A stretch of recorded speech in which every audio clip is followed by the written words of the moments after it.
got two great information items, and we want to make sure that we have plenty of time for them. So, good afternoon. Molly, I think you're muted.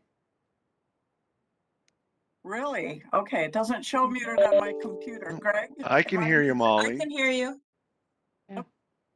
Who was not hearing me? Judy? Susan, I can hear you. Okay. All right.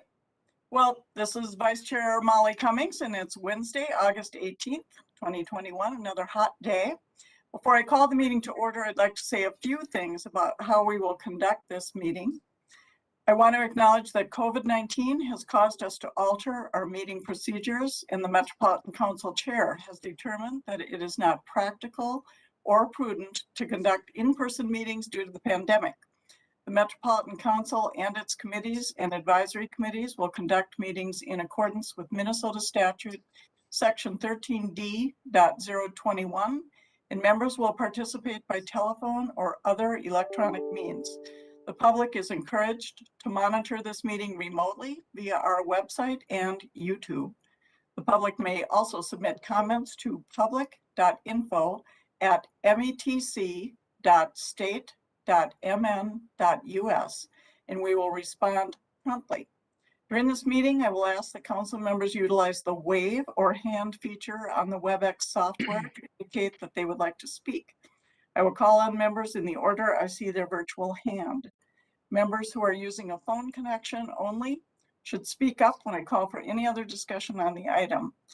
I ask that members again state their name when they're speaking to ensure members of the public can follow our discussion with ease. Because of the virtual nature of this meeting, we will call the roll for both attendance and approval of minutes. When we do so, Bridget will call the roll in alphabetical order. If there are no questions, I will call this meeting to order by taking attendance by roll call to ensure we have a quorum for this meeting. Bridget, would you please call the roll? Councilmember Atlas Ingebretson. Atlas Ingebretson. Barber. Here. Chambliss. Here. Cummings. Here. Ferguson. Ferguson. Bredson. Bredson.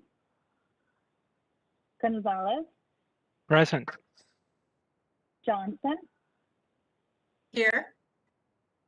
Lee. Lee. Lilligren. Here. Lindstrom. Here. Muse. Muse. Sterner. Here. Benko. Here. Wolf. Here. Zarin. Zarin.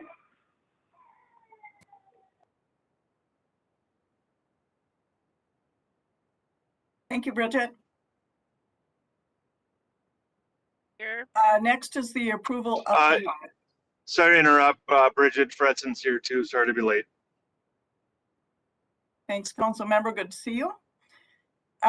Next is the approval of the agenda, and we do not need to do a roll call vote on this unless there are objections or changes. Does anyone have any objection or change that they care to make to the agenda? Seeing and hearing none, we will assume that it is approved as it was printed. Moving on to the approval of the minutes. The next order of business is the approval of the minutes from August 4th, 2021. Is there a motion to approve the minutes? Here, Cummings, Sterner, and I both approved the minutes from last meeting. Thank you, council member. Is there a second? Lilligren seconds. Thank you. Is there any discussion? Hearing and seeing none. Bridget, could you call a roll, please? Councilmember Atlas Ingebretson. Aye. Barber. Aye. Chambliss. Aye. Cummings. Aye. Ferguson. Aye. Fredson. Aye. Gonzalez, Aye. Johnson, Aye. Lee, Lee, Lilligren, Aye. Lindstrom, Aye. Muse, Muse, Sterner, Aye. Vento, Aye. Wolf, Aye. Zarin.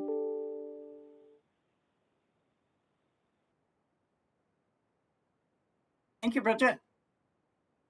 We have two information items this afternoon. The first one is the 50-year history of the Fiscal Disparities Program with a panel discussion led by Deb Dietrich, Principal Researcher in Local Planning Assistance. We have a great panel to answer all of your questions, and we'll all walk away understanding fiscal disparities inside, outside, and upside down, I think. So Deb, I'll turn it over to you. Thank you. Can you hear me? Yes. Madam Chair and council members, I'm Deb Dietrich with the Local Planning Assistance Group in the Community Development Division. Today's presentation on the Fiscal Disparities Program calls attention to the remarkable story of tax-based sharing. The panel discussion will bring together a distinguished group of experts to share their knowledge and experiences. And Greg, did you pull up the PowerPoint?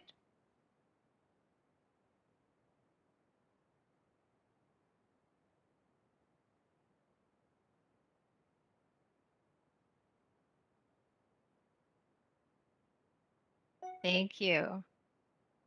While the council doesn't administer the program in the metro area, it supports goals of the council, as noted in the information item.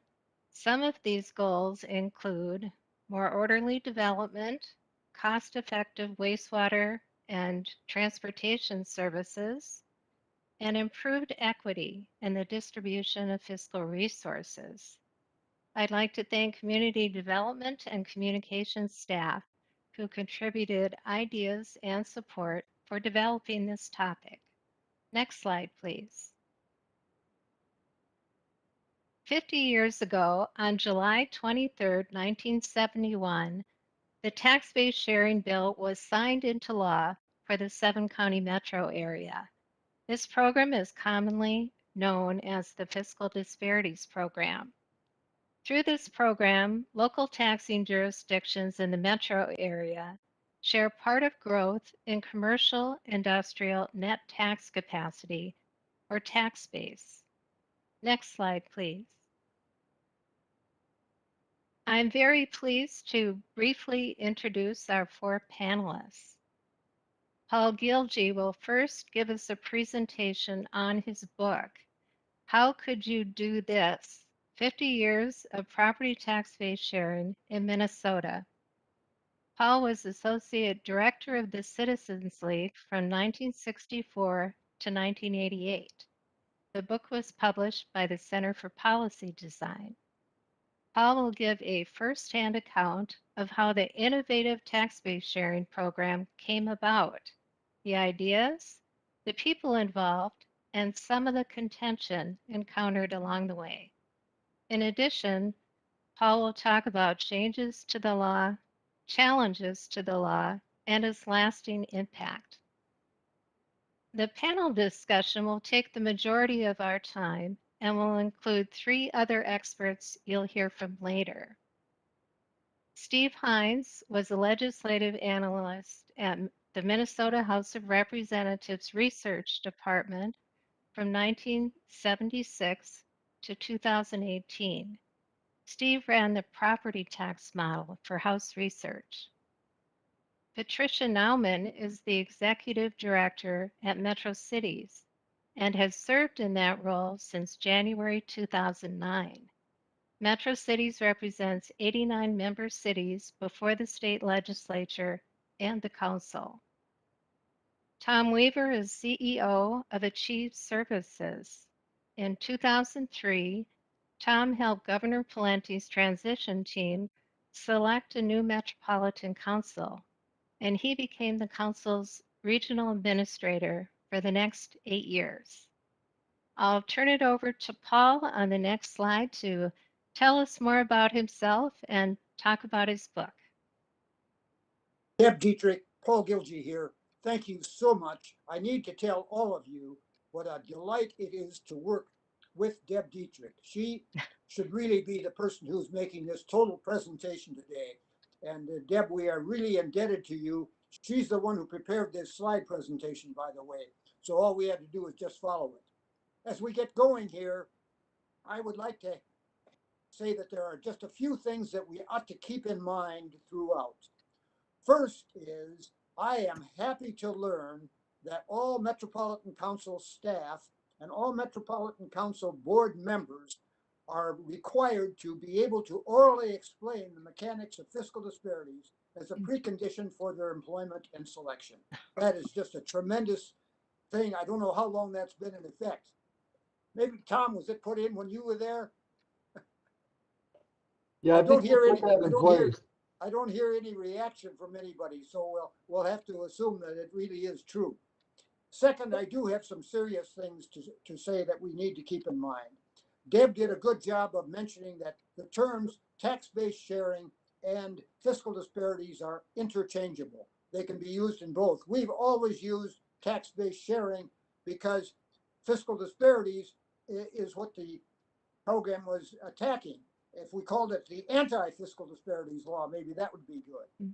Second, it's very, very easy to describe the intent of fiscal disparities, and it is simply that everybody in the metropolitan area contributes and everybody shares. And that's sharing 40% of the net growth in commercial industrial tax base since 1971. So wherever we go in the region, we can live in one community and we can look someplace else and say, we've got a piece of that. And when I come into the metro area from the northwest on 94, I think about that when we approach Rogers. We've got a piece of that in Apple Valley where I live. Or when somebody comes into any other community and goes through Apple Valley and sees something, we can say, we've got a piece of that. It's definitely, however, not a Robin Hood plan.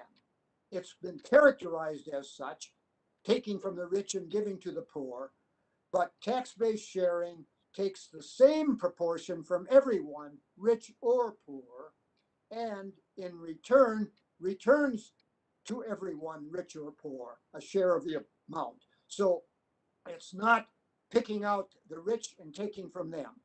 Really, what I have discovered over the years is that it is tax-based insurance. You're guaranteed a share of all the property tax, commercial industrial growth in the metro area, regardless of where you live. The premium on that insurance policy is you have to contribute a portion of your growth too. Because everybody contributes and everybody shares, the actual amount redistributed ends up being much, much smaller. Only slightly more than a fourth of the total amount contributed is actually shared. Nevertheless, that still has the effect of reducing dramatic differences in the tax base. If you took the communities over 9,000 population, without tax-based sharing, the richest would be about 13 times as wealthy as the poorest in property tax per capita, per property tax commercial industrial per capita. With the tax-based sharing in effect, that ratio is 6-to-1. And in terms of the actual taxes paid by the community, Steve Heinz's House Research has done an exceptional job with their regular report on the fiscal disparities law, which all of you should read. And that talks there about the actual reduction in taxes that would happen for the wealthier if they didn't have the program, and the increase in taxes that would occur in the poorer communities without it.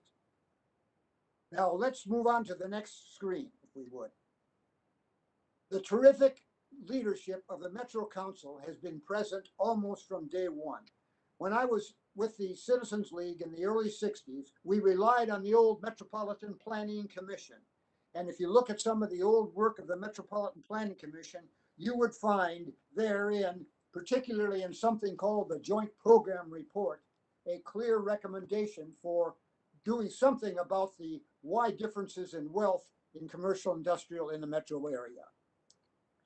Now, the other thing that we need to keep in mind here is that there were some other events that were very critical. One of the most critical ones that provided the momentum was when the Metro Council, in a young organization in 1969, vetoed the proposal of the Metropolitan Airports Commission for a second airport in Ham Lake Township in the north.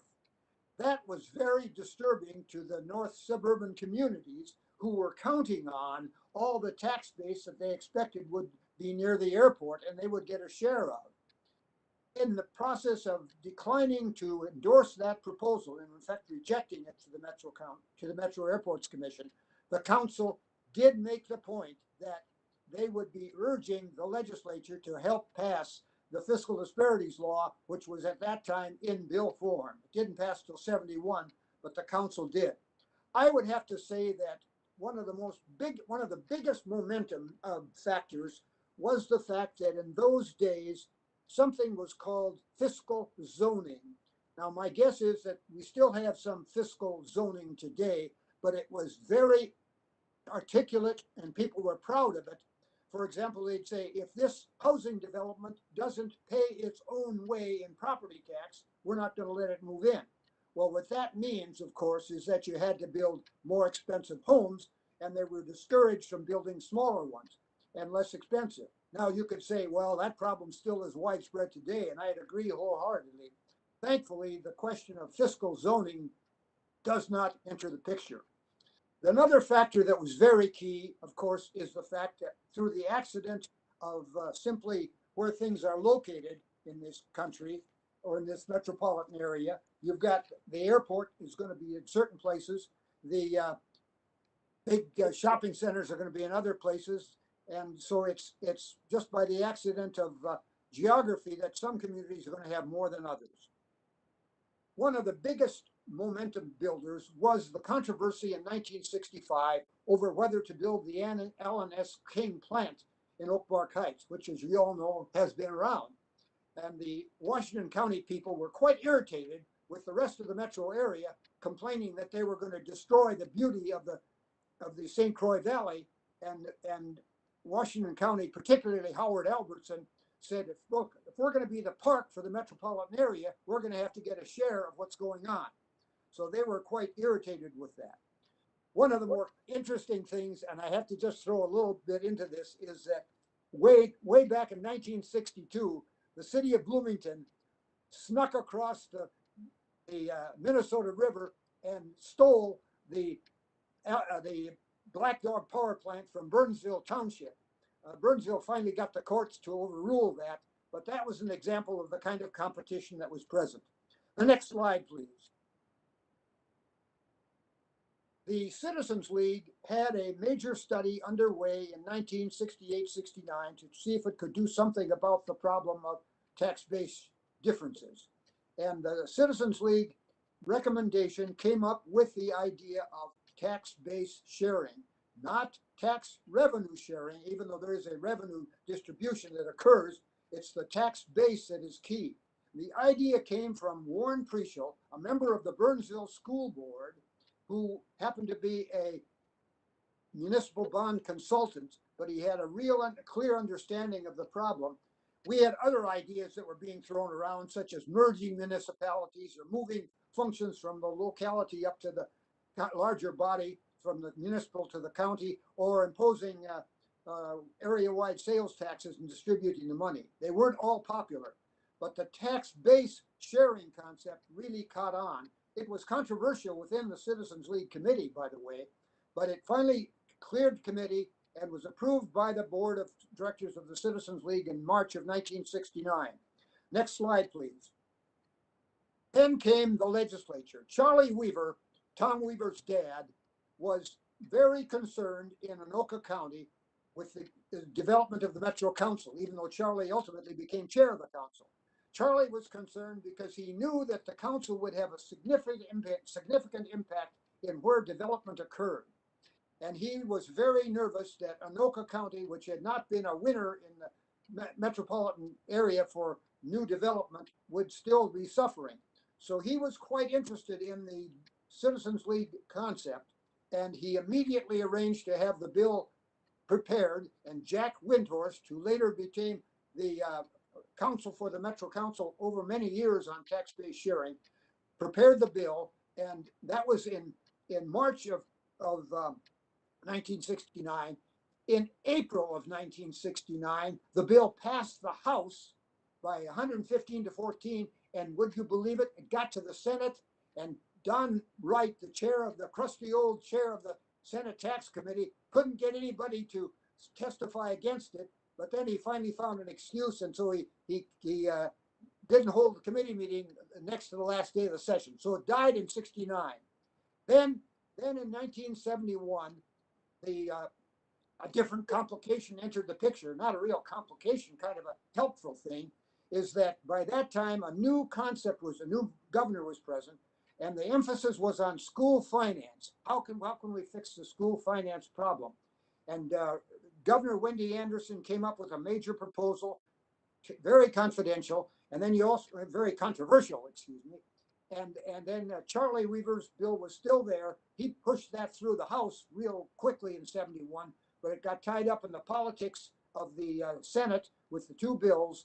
And finally, in the special session that lasted all summer, in the middle of that session, the Senate did pass the fiscal disparities law, and it was signed by the governor on July 23rd, less than a month, 50 years ago, less than a month from now.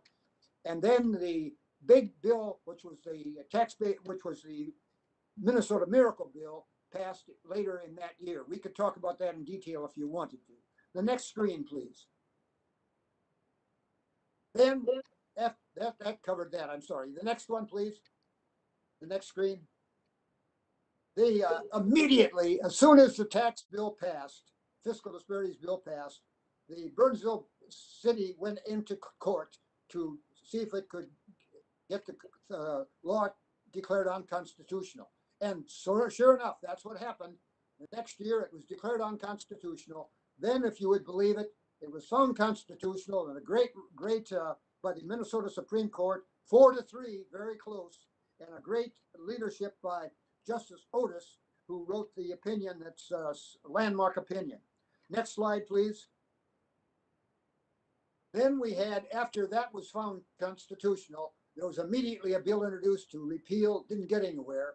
Hennepin County never liked fiscal disparities because they were always a net contributor.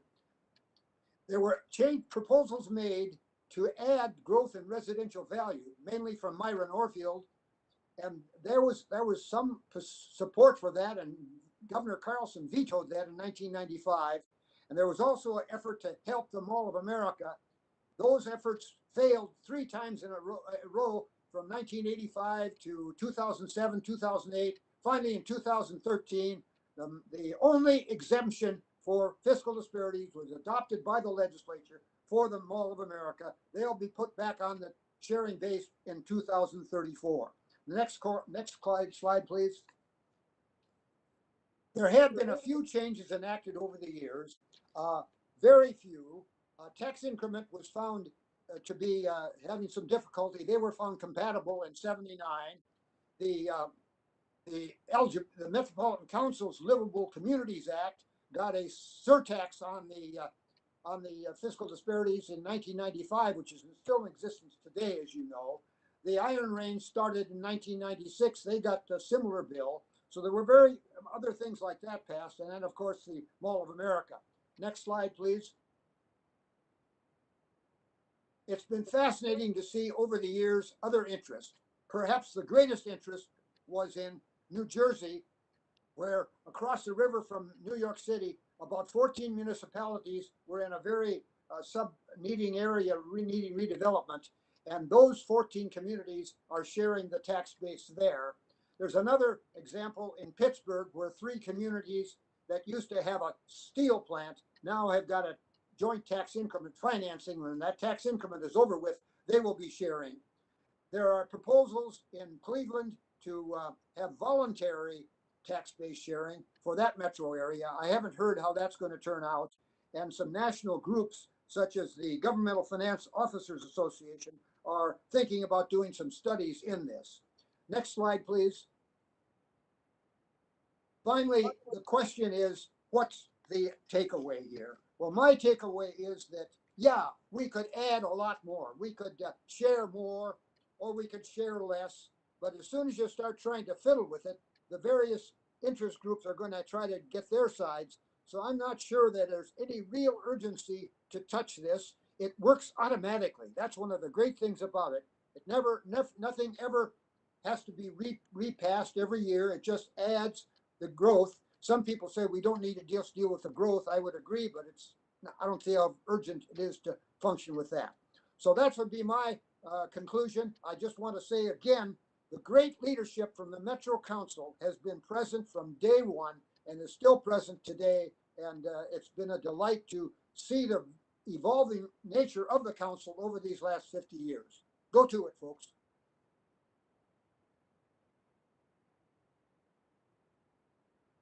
This is Deb again. Thank you so much for your presentation, Paul. You gave us terrific insight into tax-based sharing and some memorable details. For the first part of the panel discussion that we're moving into, I'll serve as moderator. We'll begin with a few questions before the chair opens up the discussion with council members. And thank you, Greg, you took down the PowerPoint. Good. Paul, why don't we start with you so you could just say a few more words about yourself. Oh, I was privileged to be the staff person that was present at when Warren Preschel modestly brought the proposal out of his valise before a meeting in 1968, December of 68, in the Midway Pancake House right next to the old Midway Library in St. Paul at Lexington University. So I'm privileged to have seen it first, and I staffed the committee that came up with the recommendations. I stayed with the Metropolitan Council then, or I stayed with the Citizens League then until 1988. And since then, I've done a number of other things, worked in church work for a few years, fundraising. I was most recently the executive director of the Civic Caucus from 2005 to the end of 2016. And now I'm just sitting in the old folks' home. Thank you, Paul. I'd like our other panelists to tell us more about themselves. Patricia, let's start with you and then go to Steve and Tom. Thank you, Deb, and Madam Chair and members. My name is Patricia Nauman. I'm the Executive Director of Metro Cities. Our formal name is still the Association of Metropolitan Municipalities. And the AMM Metro Cities is an association that represents cities throughout the metropolitan county area. Our jurisdiction is the 7-county area, which is the same, of course, as the Metropolitan Council's jurisdiction. And we have our role is to lobby for the joint interests of cities at the state legislature as well as the Metropolitan Council. And we do play a unique role in the local government advocacy community in that we are the association that does represent cities at the Metropolitan Council. So thank you for having me here today, and I look forward to the discussion.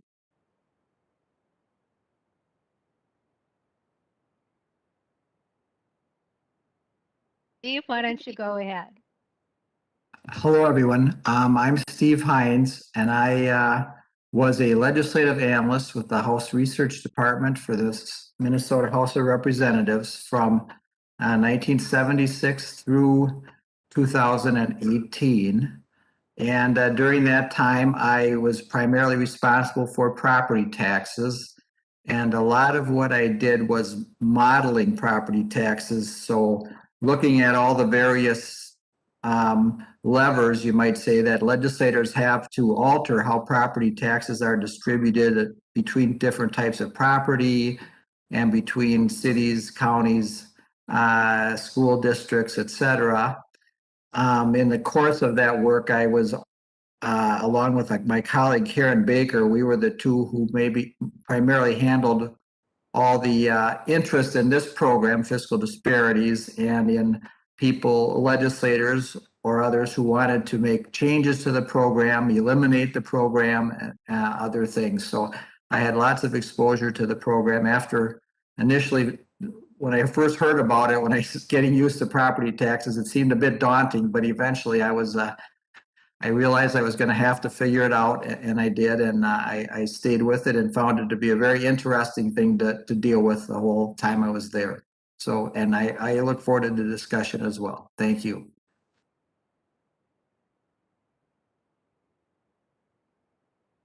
Tom, please go ahead. Sure. Madam Chair, members of the committee, again, I'm Tom Weaver, and as Deb indicated, I'm a former regional administrator at the Metropolitan Council. And prior to that, I was a lawyer and lobbyist for much of my career, and that included being the general counsel for what used to be the Metropolitan Transit Commission before it became Metro Transit. And after that, I went to work for Governor Carlson as his legal counsel and director of legislative affairs. And in that capacity, I actually wrote a couple of veto messages for the governor when he vetoed a couple of Representative Myron Orfield's bills that would have tinkered with the fiscal disparities law.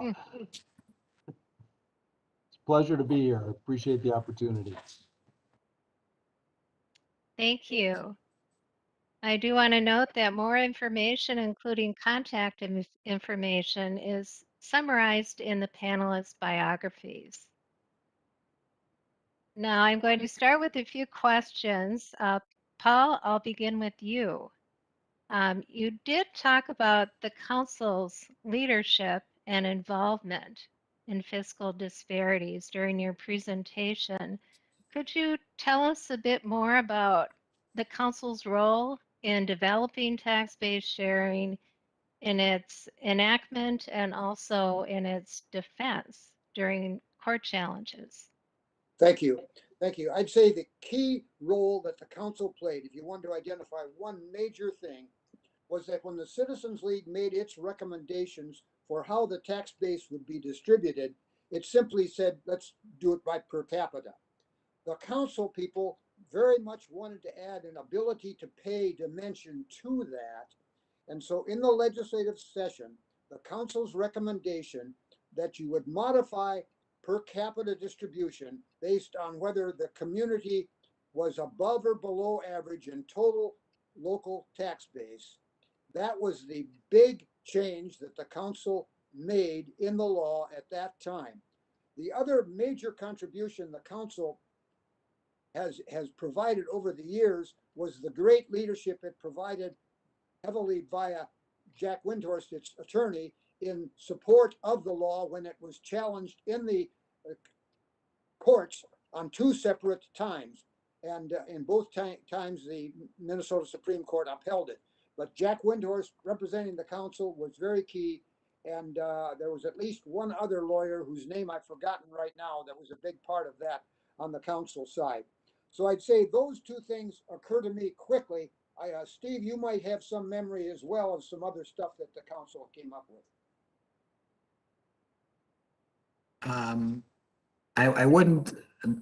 Nothing occurs to me right now, Paul, along those lines in terms of the council being a very active player in the fiscal disparities deliberations over the years. I might just add one more thing, which is to clarify for anybody else. The council plays no official role in the tax-based sharing itself. It's clearly affected by it, but nobody can say that this is the council's plan. It's the community's plan. The council functions within it.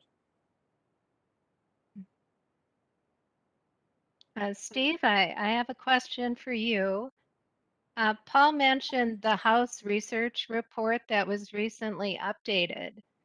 You and Jared Swanson worked on that, and I'd like to ask, since you mentioned your work in doing property tax modeling, I'd like to ask, what are the actual impacts of fiscal disparities on property taxes for individual homes or businesses?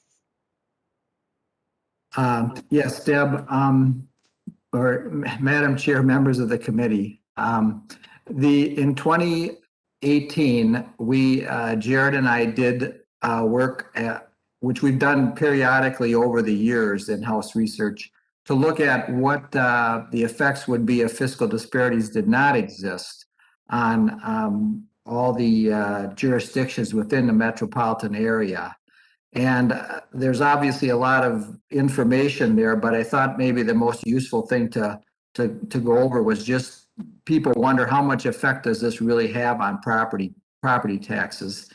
And what we found is if we looked at for instance, if we looked at the largest communities that are what we call net recipients of fiscal disparities, so that you get the most tax base out of the program compared to how much they put in, those 6 communities, the homestead taxes would go up by generally in the range of 10 to 20% if fiscal disparity was eliminated. Most of those were in the range of more like 10 to 12%, and a couple of them in the upper teens. And for business properties, the increases on those properties would be less, all from 0 to more like 10% for business properties if fiscal disparities did not exist. Now, if you look at the cities that are the largest net contributors, so those cities that contribute the most relative to the amount they get back, we found that homeowners in those cities would be burdened by an additional 0 to 5% if fiscal disparities were somehow eliminated in one fell stroke. And business properties their taxes would be reduced by about 5 to 10% if fiscal disparities were eliminated. So the impact on the recipient communities, especially for homes, is much higher than the impact on the large net contributors. So I think I'll leave it at that, but that's a snapshot of what the impacts are in terms of actual property taxes. Guilty here. Patricia, Can I just add one little thing? go ahead, Paul. The interesting impact on commercial industrial property all over the metro area is that a uniform rate now applies throughout the metro area on all commercial industrial property. It's the same rate, irrespective of what community they're in or what districts they're in, and that applies to the 40% that's shared. So that has had the effect of narrowing the differences in total commercial industrial property tax across the whole metro area. Patricia, I'd like you to talk about Metro City's policy on the fiscal disparities program in the metro area and how that was developed. Okay, thank you, Deb. So just for a very 1 to 2 sentence background, Metro Cities as a city member association does develop a set of legislative policies each year that the association uses it as the foundation of all its work at the state legislature and the Metropolitan Council. And one of those policies is fiscal disparities. The association's policies are developed by the consensus of the city's members. And so once that process is complete every year and every policy gets reviewed, then we take those policies forth. So I just wanted to offer that as a bit of brief background, and I can certainly talk more about some of those processes if there's time or if there's interest. The fiscal disparities policy that the association that we have at present is a policy that does support the fiscal disparities program. It does first outline basically why the program was created in 1971. So it essentially mirrors the statutory language for the program's creation. It, again, as I noted, it supports the program, and it also opposes any diversion from the fiscal disparities pool to fund any specific state, regional, or local programs, goals, or projects, as such diversions do contradict the purposes of the program. And certainly, as you've been discussing, there have been some diversions that have occurred, very few, and certainly other proposals that have been introduced.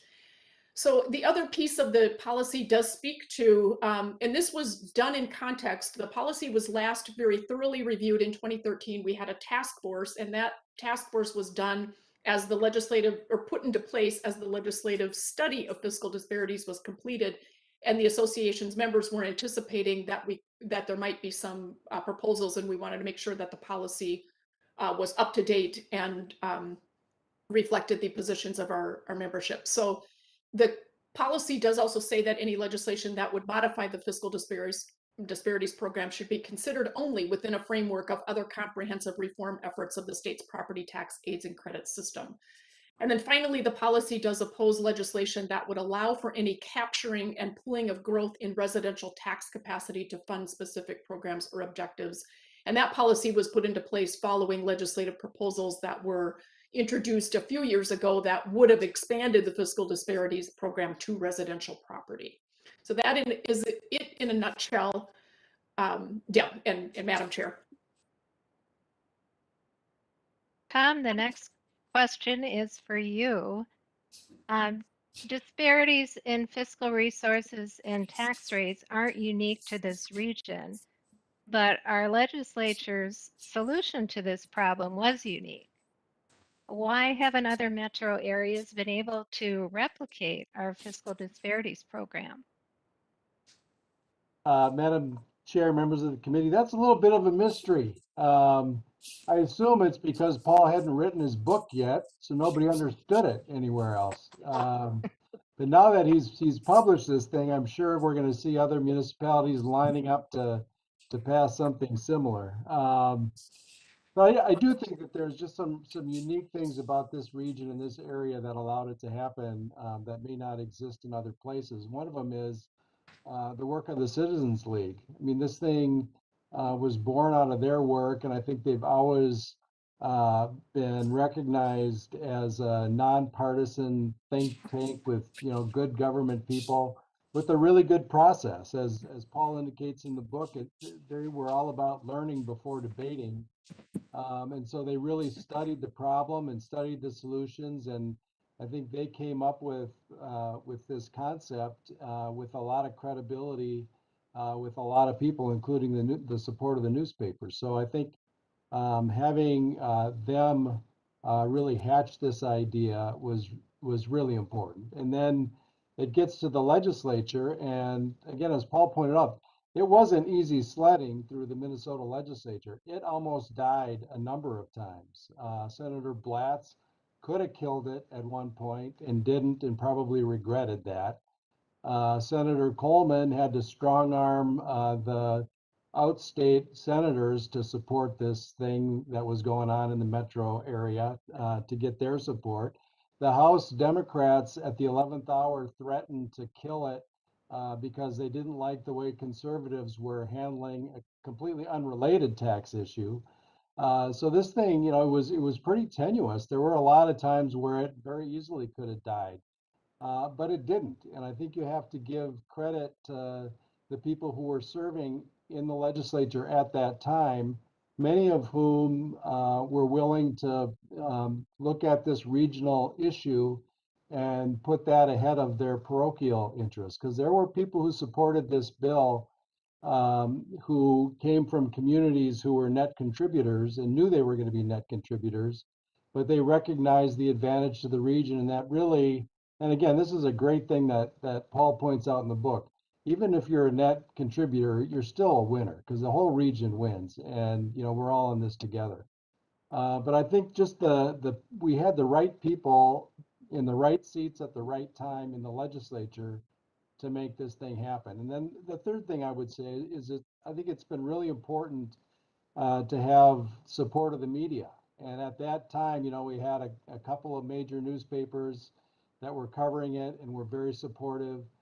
Can you imagine with today's social media environment, how the legislators voting on this would be skewered by their constituents? I mean, people actually would be paying attention to this stuff. Back then, I don't think they really were. So I think, there were just some unique factors that came into play at that point in time to allow this to happen. And it still is a bit of a mystery that it hasn't really been picked up in any other major areas. But it is pretty complex. And again, I'm really hopeful that with Paul's work that finally clearly explains how this thing works, you know, maybe it'll get some traction in other parts of the country. Madam Chair, I'd like to turn it over to you for council members to ask questions. I do have more questions prepared, but if there's time, perhaps we could come back to those later. Thank you. Thank you to all of the panel members. This is just really an outstanding presentation, and it is so interesting and it's amazing. I think we're so fortunate in this area that there is such a commitment and such a regional philosophy and belief that we all will do better and we are all in this together. And I think that, you know, you've illustrated over and over and over how critical that is. So thank you for that. Let's open it up for questions. Anybody on the council have some questions? Councilmember Lindstrom. Well, thanks, Madam Chair. One thing you touched on is the back in the 60s with the King plant, you know, Park Heights and the airport wanting to expand in the northern parts of the region. And I was thinking about how at times it seems like maybe before fiscal disparities, there was more competition between cities trying to recruit corporations, commercial, industrial, from Minneapolis to St. Paul or from one suburb to the other. And Paul, you touched on how you know, now there's the same rate across the region or across the state. And do you think that this lack of trying to steal one corporation from one part of the region and locate it in another part of the region do you attribute that to the at least in part to the fiscal disparities program? Very simply say yes. But I thought you would say that. but I think we ought to acknowledge that there's every bit as much interest today in tax income and financing as there ever has been. And communities, I haven't heard anybody saying, well, we don't need to give this special benefit here. If they happen to locate across the street in another community, we'll still get a share of it. I haven't heard that kind of comment. But I did learn from a representative from another state who had come to Minnesota and meet with municipal officials here, that they said that quietly and privately, the municipalities who talk to one another do recognize the fact that they don't have to engage in cutthroat competition. Peter. By the way, I wanted to note, you brought up, is it Warren Prischel? Yeah, Warren Prischel, right. Prischel. I believe, if I recall correctly, he passed away within the last year, and Yes. I saw his obituary.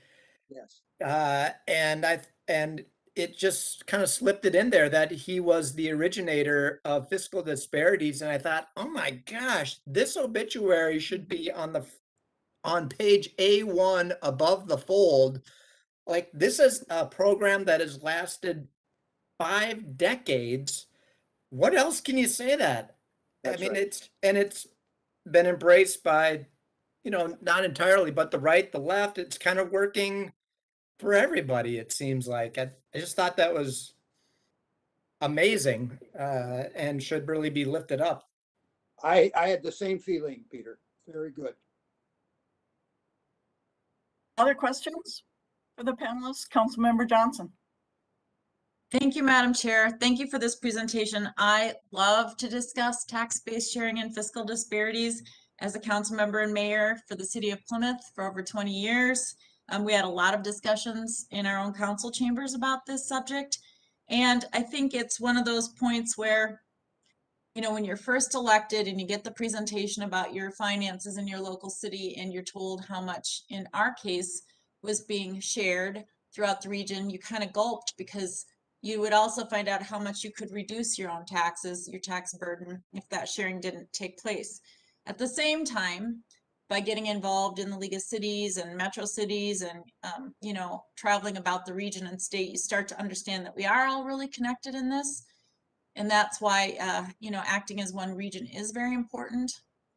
And yet I know Patty can certainly appreciate that not all of our members are in agreement, yet I think we have a strong spirit of agreeing to disagree, even when we know there's a greater good at hand. And that's why I think the policies are strong at Metro Cities. But I just want to also say that, well, I will just say, I don't think this could ever pass again in Minnesota. So given the state of politics nationally, it probably doesn't have much of a shot. I mean, the same is true for how we manage wastewater in our region. So efficient, you know, award winning. But in today's political state, I'm not really sure that anything much that is for the greater good can get a solid hearing anymore. I'm sorry to be so negative. But I also want to say, you know, as I've evolved as a leader over time, you know, and different challenges emerge for cities, you know, since the late 60s and early 70s. And I've talked to Patty about this over the years, and I've talked to people at Met Council, and not that it's an apples to apples, but this idea of tax-based sharing for the greater good for those communities that, you know, but for fiscal disparities, you know, they were already fully developed and maybe didn't have a strong CI base. And so we all get to participate in that growth. And I think one of the points I'm trying to make is when employers are locating in still the growing edge of the region, you know, along comes with that the need for workers. And so we have a real disparities problem when it comes to where affordable housing is located. And so I had often thought, you know, at times being a bit parochial in Plymouth as we were trying to solve our affordable housing challenges and knowing that we needed to have money in order to subsidize that housing so that we could have workers closer to jobs and schools and communities they wanted to live in. I thought, gosh, wouldn't it be great if we could have a program like fiscal disparities or counter to, you know, the goal of fiscal disparities. We don't want to pull out the money. We want it to stay true to its core purpose. But I thought, you know, it'd be so great if we could keep some of that money in a community if it were designated for affordable housing, for workforce housing, because we're falling behind so much right now. And so we continue to grow jobs at the suburban edge and the ex-urban edge. But we've certainly lost ground when it comes to making sure people can live close to where they work. So I'm really interested in, you know, affordable housing. We all are. But you know, this notion of how do we bring some money back, because the competition for those dollars is fierce. We're all really focusing on 30% AMI right now when it comes to subsidies, which I think is important because we have so many that are falling into that category, especially coming out of COVID and the disparities we have with BIPOC community and the racist systems that are still in place here within our community. But with that said, I'm getting nervous because we're losing 50% AMI, 60% AMI, and 80% AMI workforce projects that used to have a shot, and it's getting harder and harder to fill those gaps. And so not that it should rest on fiscal disparities, but I'm just trying to, you know, fast forward from 1971 where we were trying to capture and share that tax base so everybody had more rich ability to supply the basics and some of the things that were needed in their communities so that it wouldn't go to one community and not the other. And I just wish we could figure out a system that maybe mirrored or somehow reflected back the principles behind fiscal disparities when it comes to sharing and, you know, helping communities keep some money, or I don't know how to do it, but to put into housing, because the gaps are only growing worse. We all know that this is a huge uphill battle. The legislature, in all of its good intentions, has some plans, proposed legislation when it comes to really undermining local control and doing one-size-fits-all zoning, which I am completely opposed to because I think that undermines affordable housing goals as well. And so I'm just bringing that up because fiscal disparities, tax-based sharing has been a success, and people have come to understand how important it is. And I guess I just wish we could have the wisdom of you know, the late 60s and the minds of 1971 that could come together and figure out as a region, how do we sustain and fund communities where that important need is taking place? Because we don't have that solution. We're just hoping that the feds will be there for us, hoping that the state will be there for us. Very resistant on increasing our own property taxes because, again, the burden falls on everybody, including those that are already strapped. So I just wanted to get that out there because I love this topic. I have to read this book. And for those of you, Republican or Democrat, that put yourselves out there, way to go, because I think we're all benefiting from something that may not have a chance of ever seeing the light of day like you guys did. And I'm grateful for it. So it was a little bit of a speech, but I mean, I guess I'd be just interested in your thoughts on how can we take something that, you know, models this and put it to today's and future challenges that communities are facing that are extreme and so important for our economy, for people and our economy. Thank you, Council Member. Any brief comments? I know we've got some other hands up with questions. So did anybody on the panel want to respond? Patty, go ahead. Could I maybe just respond to that, Madam Chair, members? Sure. And thank you, Councilmember Johnson. I appreciate your remarks. And certainly, I think just a couple of observations on the point. I'll be very brief. I think the one sort of overall challenge certainly for cities and certainly on this program is it was created obviously back in the 1970s. It's a complex formula, but in other respects, very straightforward. Part of the challenge that we've had in one area of agreement that we've had really from cities is in opposing sort of use of the pool for specific objectives. And while I totally agree, we definitely need resources for affordable housing and in workforce and other housing. Part of the challenge is, and we've looked at this because proposals have been introduced to use this program for that purpose, is that it is essentially then putting the part of the onus, or could be potentially putting a big part of the onus for affordable housing funding on the property tax. And traditionally, those have been that has been the responsibility of the state, certainly at the federal level as well. And so there's some concern there about shifting of who pays. The other piece is legislators are known to, you know, once there's a precedent for diverting out of the pool for a purpose, the Mall of America notwithstanding, because that was sort of a special circumstance, but and there haven't been similar proposals to that introduced, but there certainly have been proposals, for example, to use it for transportation.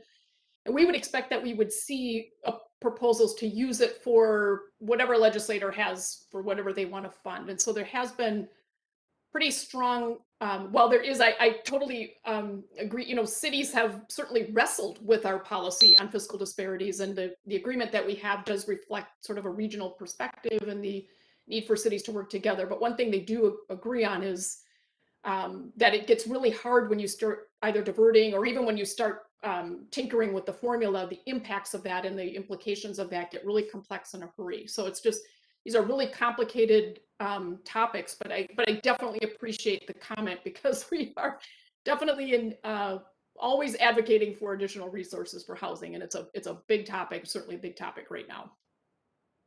Thank you. Councilmember Chambliss, I believe you had your hand up. Yeah, thanks for the presentation. This is just incredibly informative and interesting to see the historical progress and how we've come from, where we've come from in terms of tax-based sharing. I imagine that we had some of the same political issues in 1960, 1970 that we do today. And we also had some of the same issues with regard to interests and resources around the region. I'll bet it's not as different as we really imagine. I mean, one thing that's different is that we have more mature transportation networks. We have a lot of different businesses. We have more technology and things like that changes things and has different costs and different impacts. So it'd be interesting to see, you know, what should be changed based on where we are today as a society and as a region as compared to before. You mentioned Mall of America being one of the exceptions. Well, I would venture to say that we have some exceptions right now with the pandemic that has occurred. that has had a tremendous impact on our economy. So it might be a good time to relook at what are the impacts of this pandemic? What are the needs of the community? Where are our disparities? And those disparities that we have now could threaten the confidence and the stability of our economy. So we may need to look at things differently than we did in the past in terms of tax-based sharing. And I would say that we must look at things differently. Thank you for that. Is there a brief comment that anyone on the panel wants to make, or we'll move along to the next question or comment? Hearing none. Councilmember Atlas Ingebrigtsen, did you have a question or a comment? Yeah, thanks, Chair. I just want to thank everybody, like all the others, for this great conversation. This was definitely something that we did have to learn about early on in our onboarding, and a couple of different ways as new council members. And prior to COVID, I had the opportunity to travel to a couple other metropolitan regions in the country and talk with some folks while there about why they didn't do what we did here. And my impetus was really, one of the things was hearing about how our sharing in our tax base, also our water treatment system. And from that experience, I grew a deep sense of gratitude and appreciation for what we have here. And as I talk to people and have talked to people in my role since joining the council and and learning more about that, it's something that I always speak to people about and tell them they really need to know about it and be concerned about it and be grateful. And I certainly have gotten some heckling on LinkedIn for some of my comments from folks about it, but one of the things I just want to encourage is that we have to get better as public institutions of communicating and bridging to the broader populace what we're doing. And I think this is right that, as someone who was involved in the Citizens League at 21 in the 90s, that's not a common, I wasn't a common face in that space in multiple ways, both because of age and gender and ethnicity. But times have changed, and we have the opportunity to communicate with folks in a lot more easy ways than we had then. The internet was new. We were just doing dial-up at that time, and AOL and all of that kind of stuff. So I would just say, I think that we should take this opportunity of the book coming out and other things as a council to really have a concerted communication effort that goes out and really seeks to help young people understand the value and the virtue, because I think that there'll be an audience for this where perhaps in those who were paying attention or who are wonky enough to be paying attention in the in-between, they may not be as swayed, but you have a large populace that's looking for understanding of what was innovative about our community, and we had a lot that was and still is innovative. So I guess I say that from a place of remaining hopeful in our populace, but we have to not just hope that they by osmosis build a value for things that we've done. We have to be intentional about helping them build an understanding in a way that they can receive at all kinds of different education and language and income levels. So I hope, and I guess I would ask, can we do that? Can we share the story of what happened here intentionally as a part of this work? Thanks. Thank you, Council Member. Councilmember Wolf. Oh, Mr. Weaver, were you going to say something? You popped up on my screen. Go ahead. Nope. Okay. Nothing. Sorry. Councilmember Wolf. Thank you, Madam Chair. So fiscal disparities and local government aid both started at about the same time and both came through changes to state law. And LGA started out as a straight $50 per capita to cities and has morphed into something very, very different from that. I got elected to the Lakeville City Council in 2002, just as everything was being dramatically changed in local government aid. I was wondering if any of the panelists have any insight as to how fiscal disparities has managed to stay true to its original mission, where local government aid has morphed into something very, very different. They both started it with this kind of the same idea and in the same place, but very different outcomes over time. I'll share one response. By the way, let me just say, Paul Gilgee here, that these comments that we're hearing from the members of the Metro Council are most inspiring to me concerning the knowledge, sensitivity, commitment that this group has. I'm just very impressed. Now, in terms of the last question, 84 years old. Repeat that question just quickly, because I wanted to observe something. How did LGA make so many twists and Oh, yeah. turns where fiscal disparities has stayed true? The one of the, I think I did make reference to this. LGA is re-upped every biennium. There's a new tax bill every single biennium that you have to act on. With fiscal disparities, it functions automatically. So the question of whether it's future, whether to change or not, can come up and does come up on special proposals that are made. But there's no new law that needs to be enacted every 2 years to require that the tax base continue to be shared. We just continue to share 40% of the net growth in commercial industrial year by year by year. Does that answer your question, council member? It does, thank you. Okay, great. Yes. Madam Chair, I would just add to that, that the fiscal disparities program is a little bit like a Jenga puzzle. And if you try to change any element of it,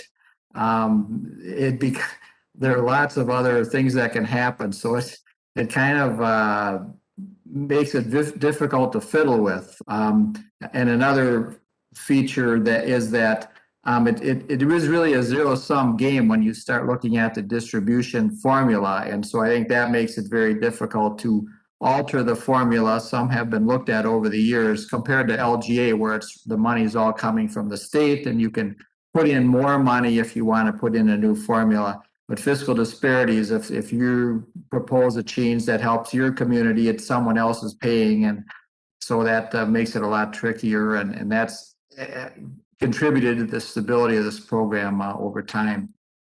Gilgee, one more comment. Gilgee's one more comment is that the presence of a required getting money. I remember when the city of Minneapolis in 1969-71 was not all that interested in tax-based sharing because it wasn't providing money. It's just capacity to raise money. There's no appropriation involved. You get your capacity, you've got to go out and levy it in order to get the benefit.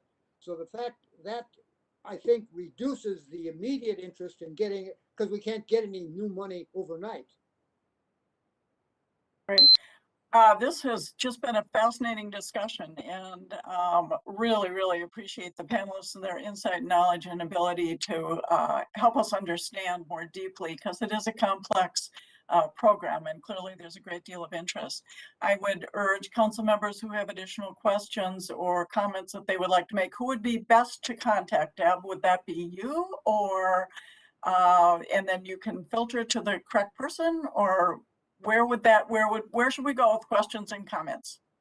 Madam Chair, I would be happy to direct any questions to one of the panelists, but also as a reminder, the biography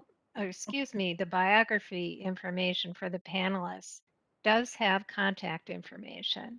So you can contact individual panelists if you would like. Very good. Yes. Very good, thank you. And Mr. Gilgee, where is your book available? Absolutely. Oh, where's the book available? Where is it available? I think Deb has already given you, if she hasn't, give it to her again, the way you can get it absolutely free simply by downloading it. It's readily available without cost. Very good. Amazon's total income has been deeply affected by the fact that they're charging $9.99 to get a copy, hard copy. And thankfully, because of the sales, they have now sold 10% of their total income comes from the tax-based sharing book. So you can order it from Amazon if you want, and I don't get a dime for any of that. In fact, I had to invest some of my own money to get this published. So there's nothing in there for me, but the best thing for you to do is to simply take advantage, and Deb, you could give them the link again, where you can read the entire book absolutely free online. Very good. And again, thank you so much to all of the panelists for this lively discussion and all the information you provided. We look forward to continuing our education. Thanks so much. Hey, thank you very much, Madam Chair. And moving on to our second information item today, it is the Blue Line Extension update. And this item is going to be presented by Sam O'Connell and Dan Solar from Hennepin County. Welcome, Sam and Dan. Thank you, Madam Chair. Thank you, council members. That actually really appreciated that we are the second presentation for you. That was a great history lesson, and we do learn about it. I remember sitting in my Mankato State Urban Studies class and definitely spending some time and working out numbers. So thank you so much for the opportunity to share. Also, another project that we do not hope takes 50 years, that actually gets done a lot faster than that. So that is the Blue Line Extension. With me, Madam Chair and council members, as you mentioned, I do have Dan Solar, who is my counterpart at Hennepin County. We also have Sophia Guinness, who leads the outreach and communications for the Blue Line Extension for the council, and Nick Landwehr, who also leads our design and engineering for the project as well. So this is a combined effort from our team to bring the council up to speed on where we are with the Blue Line Extension. So Greg, if we can move to the next slide, please. We'll just talk a little bit about some of our topics. So our purpose today is to provide a project update, give you a sense of where the project's been and where it's going. Talk a little bit about our engagement in terms of a philosophy and our overview and some of the takeaways that we're hearing from community members. Also talk about an incredible piece of work that is coming out, emanating as part of our work, which is anti-displacement and anti-gentrification as we're responding to community needs. We'll talk a little bit about how we're developing our route modifications, how we will ultimately select a community-supported alignment, and then I'm happy to stand for any discussion or questions that you might have in terms of next steps. So with that, just get us a little started here in the project transition. So Greg, if we can move to the next slide, please. Just wanted to share as a grounding for our conversation today, the alignment that we had been working on. So as I think some folks might remember, back in 2010, Hennepin County worked very hard to develop an alignment that really served many communities of need, a significant transit investment that links folks to destinations, to jobs, and to other regional assets as well. And so the alignment that you see in front of you really connects Minneapolis, Golden Valley, Robbinsdale, Crystal, and Brooklyn Park, with connections to New Hope and Brooklyn Center as well. What you would also notice, and I think a lot of people know, is that part of our corridor, 8 miles of our 13 miles actually, it was also located in the Burlington Northern Santa Fe corridor. And although there was enough room, 100 feet, where we could exist having our trains and they could exist in having their trains, we were unfortunately unable to come to agreement. So although we were working and moving the project along, this was still our #1 issue that we needed to get through. And even being awarded advancement through the Federal Transit Administration New Starts process, where we entered into engineering in 2017, we still had not come to conclusion or agreement with the Burlington Northern Santa Fe. A lot of hard work on every level, from community members to policymakers, all the way through from Minnesota into DC, to help us get to a conclusion. And unfortunately, we were unable to do that. So in August, so literally a year ago this month, in conjunction with our partner at Hennepin County, we said we needed to make a turn. We need to serve our communities. They are not receiving any of these benefits that we had envisioned as part of a light rail corridor if we are completely on hold. So back in August, made the announcement that we are reestablishing our commitment to this project and that we are going to move forward, and we're going to do it without the freight railroad. I would also say that this allowed us to reestablish and re-envision our partnership with Hennepin County. So with that, I would just invite Dan Solar to just share a couple of remarks on behalf of the county. Well, thanks, Sam, and thanks, Chair and members, for our presentation tonight. The choice to move from this corridor to a different project was certainly not easy.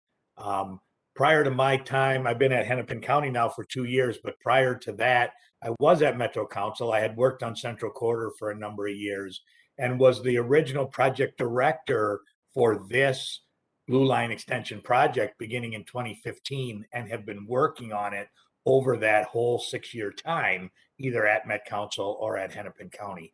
And so we had done a tremendous amount of work with project partners, advanced design, come to an agreement on hundreds of project elements along here, developed great relationships with project partners, and in fact, on the Hennepin County side, expended greater than $100 million in local funds advancing this project. So to make that pivot, and for the county board and the Met Council to make the decision to move to a different project route was not easy, but it also was the right thing to do. We were not and will not have any likelihood of reaching an agreement with Burlington Northern to build on this corridor. There's a lot of reasons why that is the case, but the fact of the matter is that's just not going to happen. But the need to serve this part of Hennepin County, the need to serve these communities with a high level fixed transit improvement in a very critical part of this part of the metro area and Hennepin County is a commitment that I know all of the county commissioners share and are firmly behind advancing, and that we believe we have a good partner in Met Council in moving this project forward. And so Sam and I have been able to kind of recreate this team and advance this work over the last year. And you'll hear a lot about how that's going as we move this forward. Great, thank you, Dan. And I would just like to underscore the partnership that we have at Hennepin County is very strong. Our staff and I think our policymakers are very much enthusiastic and really willing to lend their support. And in particular, I would also just like to say thank you to council members Atlas Ingebrigtsen, Chambliss, and Lilligren for providing that guidance as we did take this turn last year and as we continue to sort of re-engage, reestablish ourselves in the community and move this project forward. So with that, Greg, if we can move to the next slide, please. We'll just give a kind of quick recap then over this last year. So August 3rd was the joint council in Hennepin County statement for us to take this new direction, to really dig in a little bit more and seek some new opportunities with a potentially new alignment here. As part of that process, we reconvened our advisory committee. So that's a business advisory committee, a community advisory committee, and a corridor management committee, with the latter being mostly made up of our policymakers along the corridor as well. We'll talk a little bit more of also sort of a new engagement approach that the council and in Hennepin County are doing in terms of phasing some of our engagement, but then doing it through community organizations. So that got underway. And that engagement through September and January and March of the, or excuse me, January, February of this March led us to release some initial LRT routes that can be considered by the community. Again, really supported by the engagement work that we've done and kind of building on the technical work that we've done with the previous alignment, really brought us to March 2021. And those are the routes that folks have seen in terms of showing West Broadway, Lowry, and County Road 81 as being potentially really good areas for us to host LRT services. Also, phase 2 of community engagement really began to, and Dan will talk a little bit more about that as well from the county side. July this past year, we really answered, I think, probably the #1 question that community members had. Where could we have stations with the new alignments? And then, you know, what could they potentially look like? And what could LRT also look like in our communities as well? What could LRT look like on Lowry, on West Broadway, and on 81? So since July, we've been spending a lot of time working with communities, working in community, working with our organizations and business groups to really share that information and get that feedback. And that feedback throughout July and August is going to help us as we get to bringing this down to a community supported alignment by the end of the year. Next slide, please. So as I think a lot of our folks around the virtual table know, community engagement is a high priority for us. We have acknowledged on our project management team that there is no way that we are going to force a decision on the community. This really has to be the dreams and the wishes and the wants of our community members as we go through this. And we need to be transparent. And we also need to do this in partnership, not just with the council, not just with Hennepin County, but our community members that we need to see and be a part of this, but also benefit from the project when it's ultimately up and running. So we've taken on some new challenges and some new opportunities in our community engagement. And I would say overall, I think some of those risks have paid off. So with that, I'm going to turn this over to Dan, and Dan's going to talk a little bit of the engagement efforts that are underway through community organizations. So Greg, if we can move to the next slide, please. Thanks, Sam. So one of the things that we heard from FTA when we talked about transitioning this project was, don't rush this decision. Don't go back and say, well, we're going to try this for a new route alignment. Go back and really see if you cannot develop a community-supported alignment, a community-supported route that then can advance forward in this process. So that made us say, then we need to get and put in place a fairly robust community engagement process. And, you know, I've been working for years with Sam and with Sophia and with Met Council and engagement processes, both from Central Corridor and Southwest and Original Blue Line. And there are many, many good pieces of that. And we wanted to continue all of that good work. We also wanted to take it a couple steps further. First of all, we had to decide how we were going to do community engagement in this kind of time of COVID. And then secondly, how could we go out and actually use community organizations to help us do the engagement that's necessary within these different areas of the corridor. So we went out and did an RFP to bring on board some trusted community partners that had expertise in various geographic areas of the corridor, with various ethnic groups and income groups within the corridor that had strong local trust as community organizations to help get our messaging out, to help get feedback to us at Hennepin County and Met Council on the project, and to kind of put that whole piece in place. And so we have 14 contracts with 14 community organizations. If we go to the next slide, you'll see who these are. Many of them were folks that we were working with already, but what we did that's different is we actually brought them, if you will, onto our team.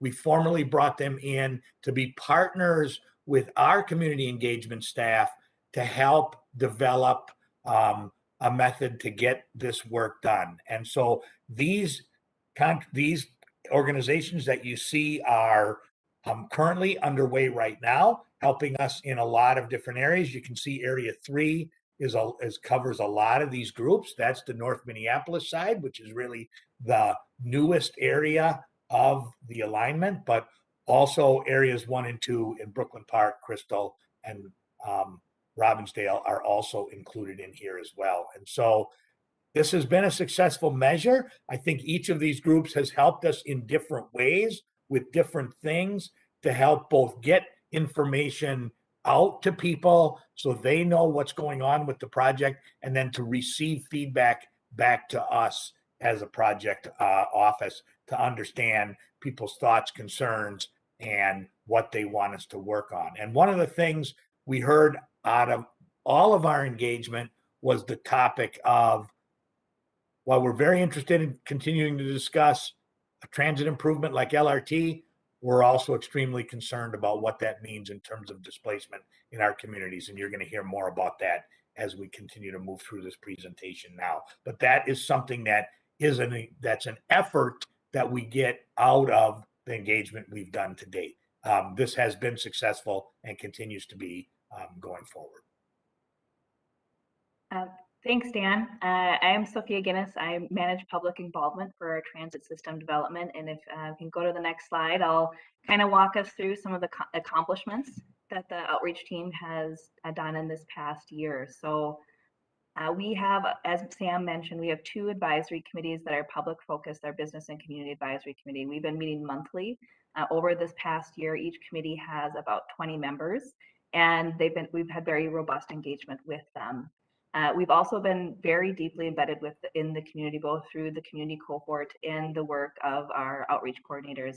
My team includes 2 staff that are working part-time and full-time from the council side, helping to get out in the community, as well as 2 folks from Hennepin County that are supporting the work, and we work together to get out as many places as possible. So since March, we've had about 80 community meetings and check-ins with our stakeholders. And as we get to the end of August and kind of update our numbers, that number will grow to over 150, and that approximately 2,000 participants will grow to about probably 5,000.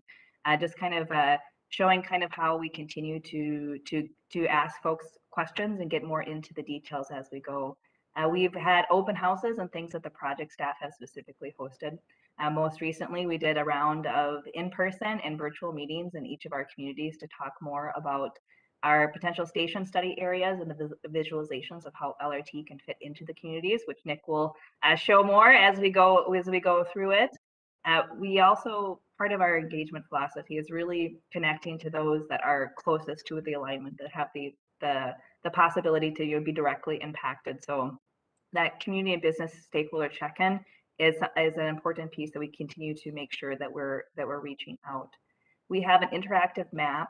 As we've been in COVID and people can't get around a plan table as much and point at things, having a virtual option has been a really important component of our work. So in our last comment phase, we had over 500 comments on our interactive map, and it is re-upped with new information, and we have over 100 comments right now and counting as we go through that work. We've used surveys in previous phases, and we'll continue to find ways to pull people and get feedback. We always want to be available for general comments and questions, and really continue to engage with our community cohort to connect with the community very deeply and make sure that everybody is aware of the project development specific to them, so that we can have robust conversation about how this project advances. And so with that, over the next couple slides, I'm going to kind of highlight some of the things that we've been hearing. One of the benefits of our rounds of engagement is, as we have new information and it gets more specific, we're obviously updating the conversation and getting more specific with the community. But a lot of the themes that we heard initially, we continue to hear. And that is helpful because it helps us direct our work, it helps us think about what we need to respond to, and it helps us figure out what we need to pay attention to. So next slide, please. Thank you. So from the very beginning of our outreach, and kind of when we started even talking about our project goals, having an equitable approach and focusing on anti-displacement efforts earlier in the projects than we have done in previous light rail experiences has been something that's very important to the community. As we look at these new route options, people are really paying into the connections to jobs, healthcare, regional access. We have certain locations along the route that we hear about a lot, like for example, North Memorial, whether it was our station study areas and connecting those dots, or even when we were before lines on a map, there are certain destinations and regional amenities that people told us that we really, really want to connect with. Safety and cleanliness is something that we hear, like most of our other Metro Transit projects along the line. So that is something that we continue to talk about with the community. Pedestrian safety, access, having safe, visible waiting areas, also a theme that continues whether or not we're talking about specific stations themselves or designs, but just the overall project. And people start to ask, as we're disrupting roadways, what does that do to the community traffic and disruption within the neighborhood? Next slide. So kind of to focus on some of the, there's a lot, as we talk to folks too, the people really are highlighting the opportunities with this transit investment to us. That people do see it as a once in a generational investment. And so a lot of the comments that we receive aren't just about the physical light rail itself, but the broader community and what that could mean and the benefits it could mean if we are intentional about the work that we're doing. So obviously supporting local business and economic development along the line, the whole infrastructure investment as well as supporting our businesses, both in the positive and then in the next slide, highlighting the negative, right, and worrying about construction and whatnot.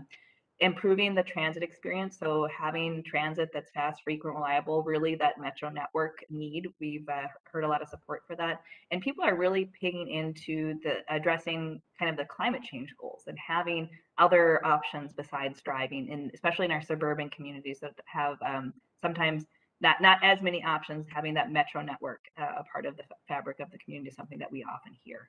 And one of our project principles, and this is a theme throughout the project, and the main thing is improving access to communities of color, low-income communities, and those that have limited mobility. We were out last night at a forum.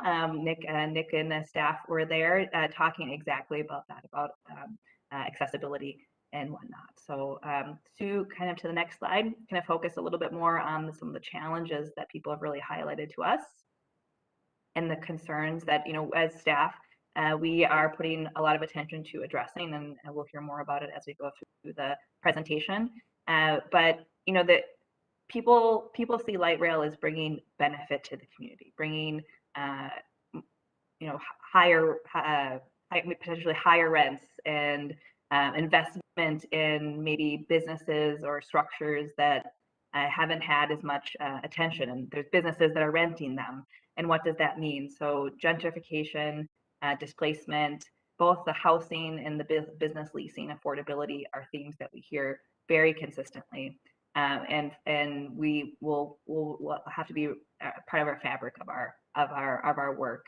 And right now, one of our biggest challenges is, okay, we can see some of the benefits, but what are the impacts, and how does that all shake out? So especially, people are wondering how construction will work and what support we will offer and how all of that will work. And we heard it at the beginning when we started, and we continue to hear it, and we'll just part of all the work we do. And we look forward to kind of continuing to work with the community about how we make the stations good places to be, and how we make that access work. So I hope this conveys to folks just the staff's dedication to working very closely with the community and really being in the community, whether we're hosting events, but really also just going out to where people are. We have had some pop-ups recently at grocery stores, and going to churches and things like that, and just really having robust conversation as we work towards a community support line. With that, next slide, and back to Sam. All right, thanks, Sophia. And Sophia and the team and the Hennepin County team is doing amazing work, trying to be everywhere and being super respectful too. We understand We have communities that are also very focused on some of the violence that has occurred. So we're trying to be very respectful and not push this. So we said we were going to move at the speed of trust, and I think that held, and that is holding true. We're not going to push when the community is not ready, and just really recognize that. Just wanted to share with you on this slide a little bit of what does that community input look like. And we've always get asked, well, what are you learning and what are you hearing and how are you doing things differently, right? This is the fourth line that our community is developing, that our region is developing. When you think about it, kind of the green line, the blue line, the green line, the green line extension, and now the blue line extension. So what are you hearing? So one of the pieces that community members shared with us is like, when you hear something, when you get all of this good feedback, make sure you're sharing it back with us. What have you learned and what are you doing differently? So as Sophia talked about the various ways that we've received input, we also have been talking about what that looks like. So whether we're out in public, whether we're taking the information on a map, whether we're taking that information through a survey, this is how the public commented on potential station locations. So when we asked, what do you think would be good station locations? On the left, you see some of the station locations people identified. Again, the yellow alignment represents the original alignment. The black line represents County Road 81, and then folks have identified potential station locations. And the good news is a lot of them also marry very closely to the original alignment as well. As you look at Lowry and West Broadway, again, great feedback from the communities and where they saw good connections to be made to other transit investments like our C line or our D line, or just basically serving the destinations that folks really think about in terms of getting their groceries, where they go for education, where their jobs are, or just who they're visiting, basically. So that is how we take that information, and it also informs the technical work that we're doing. And again, Nick will talk a little bit more about that. One of the questions is we're keeping, so what have you learned? What have you learned from doing these corridors? And one big question that we've, we're trying to answer for the community is how do we keep folks in place? And so, Greg, if we could just go ahead and move to slide 15, we'll talk a little bit about some of the anti-displacement work. So the next slide talks a little bit about the schedule that we have gone through to kind of bring on additional resources, additional knowledge, if you will, to help us support some of these discussions. So we understand when we say anti-displacement or gentrification that there's, pretty much everybody has maybe a different idea of what that is, what causes it. Is it happening now? Is it happening later when the line is more fully developed? So what we want to do is we want to get around that and really bring kind of the experts in the room. And we know that we are not the first ones to talk about this. There's been many community organizations that have developed really good work that really bring a wealth of knowledge to the local conversation. And we want to capture that and bring that as a place where we can all share information. So we have worked with our business advisory committee, our community advisory committee, and as well as the corridor management committee to say we do need a work group. We need a work group that really does focus in on this. And we need this work group now as we develop the project to make sure that when we cut the line, there are no surprises. And the folks that are helping us plan, the folks that are helping us and sharing their ideas, that they're also here and their businesses are thriving. So it would be a work group that includes agency partners as well as community partners, and really their role, if you will, their purpose or charge is to recommend either existing tweaks to policy or programs that we have control over that can positively impact communities and minimize that displacement. And maybe we need new ones, we don't know, but we need to get into that conversation with that. So Hennepin County released an RFP back in early July, looking to get a contractor on board. So it could be an organization, a combination of organizations that help us manage the work of the anti-displacement group. There was a meeting that we're very happy to say that Hennepin County Commissioner Irene Fernando set up, and our Chair Zelli was there to talk with our Federal Transit Administrator, Nuria Fernandez, about local opportunities and national examples about anti-displacement. We feel that there's a very good conversation nationally where we can bring some of those best practices and see if they work for Minnesota, see if they work for our Twin Cities here. And then we did have contractors that submitted some proposals, and we had a selection review committee that was made up not only of Dan and myself, but we had a representative from the city of Minneapolis, as well as a representative from our business advisory committee and our community advisory committee, really bringing, again, that community voice into the work that we do. So I'm happy to report that we all landed on I think on one of the best proposals we've read, and that can help us address these issues. We would like to introduce that contractor in September.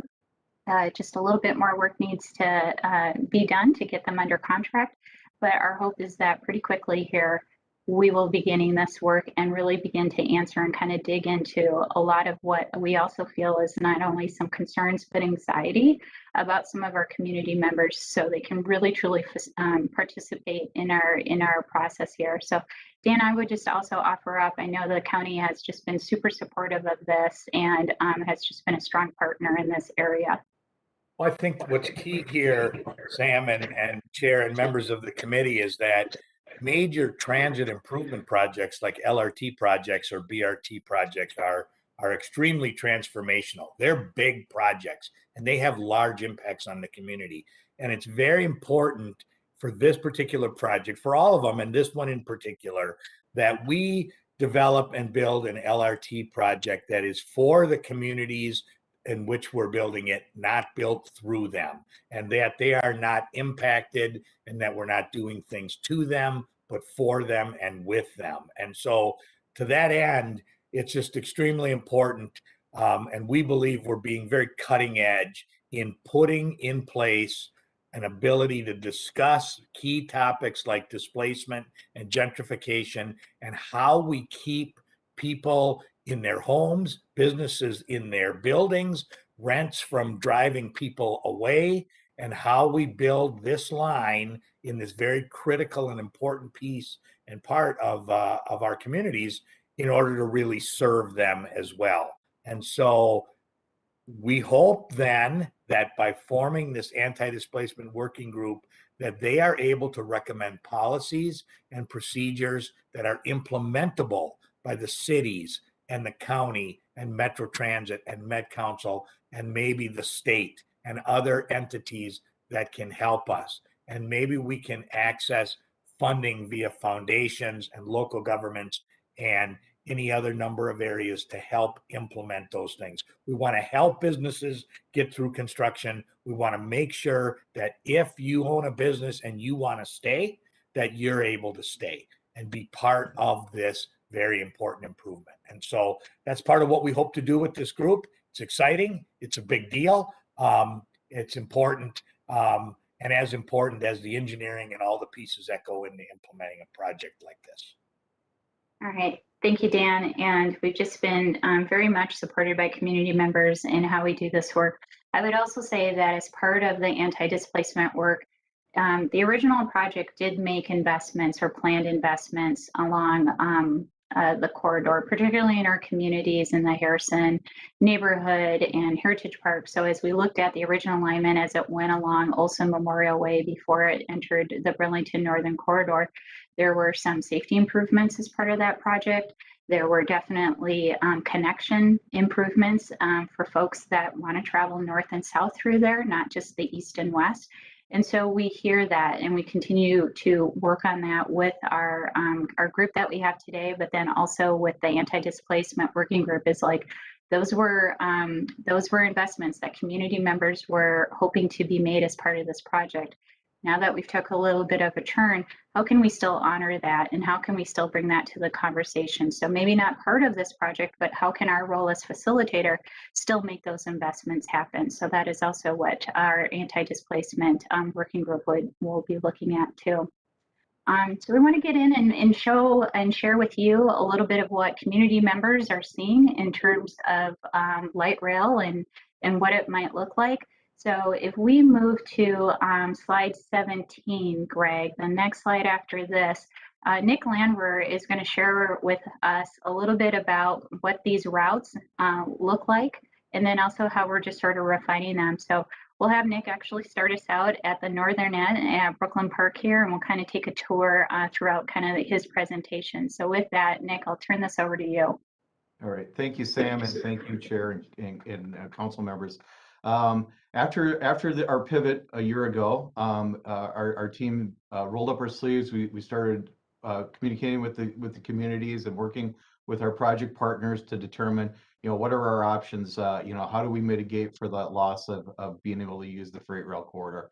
So with that, in March, the result of the work that we did there and what we identified in March, we rolled out to our advisory committees and the management committee and the public some route options, and these are really meant for discussion to say, hey, are we getting this? These are the options. Give us some comments. Are we missing anything from here? And so as we look at this map, we want to make sure that all these potential routes that we rolled out were based on our adopted project principles that were serving the previous project, that we have adequate right of way to make those connections through there, that it builds on the work that we've done before, and to make sure that we're getting community and stakeholder input on the project. So on the very north end, which, this project we've kind of broken into 3 areas. So that north area is shown in blue, that's Brooklyn Park. And that really wasn't affected. We didn't share the railroad right away there. So we were along West Broadway, and we were able to keep that alignment in place. We were at 90% plans. We already had identified where stations were going, and we had very good design ready to go. So 4 stations in that area that we're going off of and continue with that alignment. As we started moving down into that middle third area, that area number 2, in the gold, you can see where the previous alignment followed the rail corridor along there. That's the gold dashed line that goes down through and then down to Highway 55 and across. So as we looked at and examined that area, worked with our project partners, and based on geographical limitations, lakes, Crystal Airport in the area, and that continuous right of way that to use, really County Road 81 was the apparent option in this area. So we're working with our project partners, working with the community to verify this is the route option through this area that works. And then as we get farther down into North Minneapolis area, we have a few more options in this location. We have Lowry Avenue to Washington option that's shown in orange here. And then we have the green option along West Broadway. And this is what we're rolling out to the community for discussion on what is the best option. To get to either one of those 2 options, we have, kind of a rainbow of colors at the bottom, and we call those the links. And those links could be a combination of any of those links of the best way to get to either the West Broadway or to the Lowry route in this area. So next slide, please, Greg. So one of the things is we rolled the map out to the community. They said, we need to picture how this fits within context of those routes, and how does it look? How does it fit in? So what we prepared was some visualizations and based on existing conditions. So what we're seeing here on this slide is a slide of the existing condition along West Broadway. In the right-hand side is a photograph, a picture taken of that street, an existing condition today. On the left-hand side is a key map showing where this visualization is taken, and this one is along West Broadway at Emerson Avenue facing west. And we've pulled together visualizations for the whole project in quite a few places on our project website, on our interactive map. You can click on those little camera locations and look at it along all the corridors and all the route options. But we'll focus here on just one little area for time's sake. But the existing condition here, 4-lane road through on West Broadway, 2 lanes of traffic each way. There's parking on either side, sidewalks on either side, and building faces that are really 0 setback right up to the right of way. Next slide, please. So this visualization, this is very preliminary visualization here. There's not a lot of detail in it, and that's stuff that we'll get into when we get further into design. For instance, what does the streetscape look like? What does the boulevard look like? Is there vegetation in here? Is there landscape, hardscape in this area? What actually do we apportion to this sidewalk, and what would be apportioned to the roadway in here? But what it shows is center running light rail through this area. We have available to us one lane of traffic in each direction through here, and we're able to beef up the walkway, the pedestrian area a little bit more in this area. So we've taken a look, based on comments that we get back from the community. What if we looked at side running? How would that fit within the context of this corridor? So next slide, please, Greg. And so we're able to pull up these visualizations to see what it looks like. Does it make things work better? And what we're learning from the side running as we look at it is along West Broadway in particular, there's a lot of driveways, a lot of connections in there. And what happens is along the guideway, we need to make sure that if there's a vehicle crossing there, that needs to be signalized so we can control that crossing. And so when we go side running, we really start limiting access along there, and these visuals help folks to say, yeah, I can see where that stops the access across there if I have a driveway or something. So it helps to see that maybe side running isn't really the best case in this scenario. Next slide, please. We also had a lot of comments about, if you elevated the guideway through here, would it give us back more room to the roadway and a little bit more room back into this corridor? So we're able to model this, show a visualization of what that a guideway would look like if we elevated it up. And the guideway itself stays about the same dimension, which is about 28 to 30 feet, but we put it up in the air. In this visualization, you'll see the white wire framework on either side, and that would give an idea of what it would look like if there was a station in this location, the additional room that we'd need up there for a station. But what we can see and visualize with this is when you put the columns in place and with left turns and everything, we really don't get a lot more room back into the roadway. We still continue with a lane of traffic in each direction. It maybe does help us with some of the left turns, but it really doesn't get us a lot more room for the impacts that it would have. Next slide, please. So those were visualizations that we're using to get out to the community with, to get the feedback from the community and get their comments and have those discussions. The next thing that we rolled out in July was potential station area studies, and from the previous map Sam talked about where we got input from the community, we took a look at where we could put potential station areas so we can have those studies and know how that will affect the community. So again, those are based on project principles, on our goals. We want to be considerate and honor some of the previously planned stations that we had. We want to make sure that we're getting that stakeholder and community impact along here. We want to make sure we're focusing on key destinations in the neighborhoods, the businesses, the schools, the churches, those key transit destinations. We're going to want to make sure that we make the connections to our existing transit system and build on the robustness of it. And some of the things to consider also are usually our stations for light rail are about a half mile to a mile in station apart in spacing. And then, keep into account some of the engineering requirements, the space that's needed for these stations. So next slide, please. Can I ask you to pause for a moment, Nick? I see that Councilmember Atlas Ingebrigtsen has a question. Was that about the slide that was up? Thanks, Chair. I think Nick, it might be back on slide 21, perhaps. Okay. Or maybe it was more related to, and this is something that's come up, and I'm just curious, has there been a solve or an understanding of how you would be able to, thanks, Greg, do left-hand turns with a center aligned or a center at grade train? And also, have we addressed the issue of what happens when you have one-way traffic and there is no room for an emergency vehicle to get by?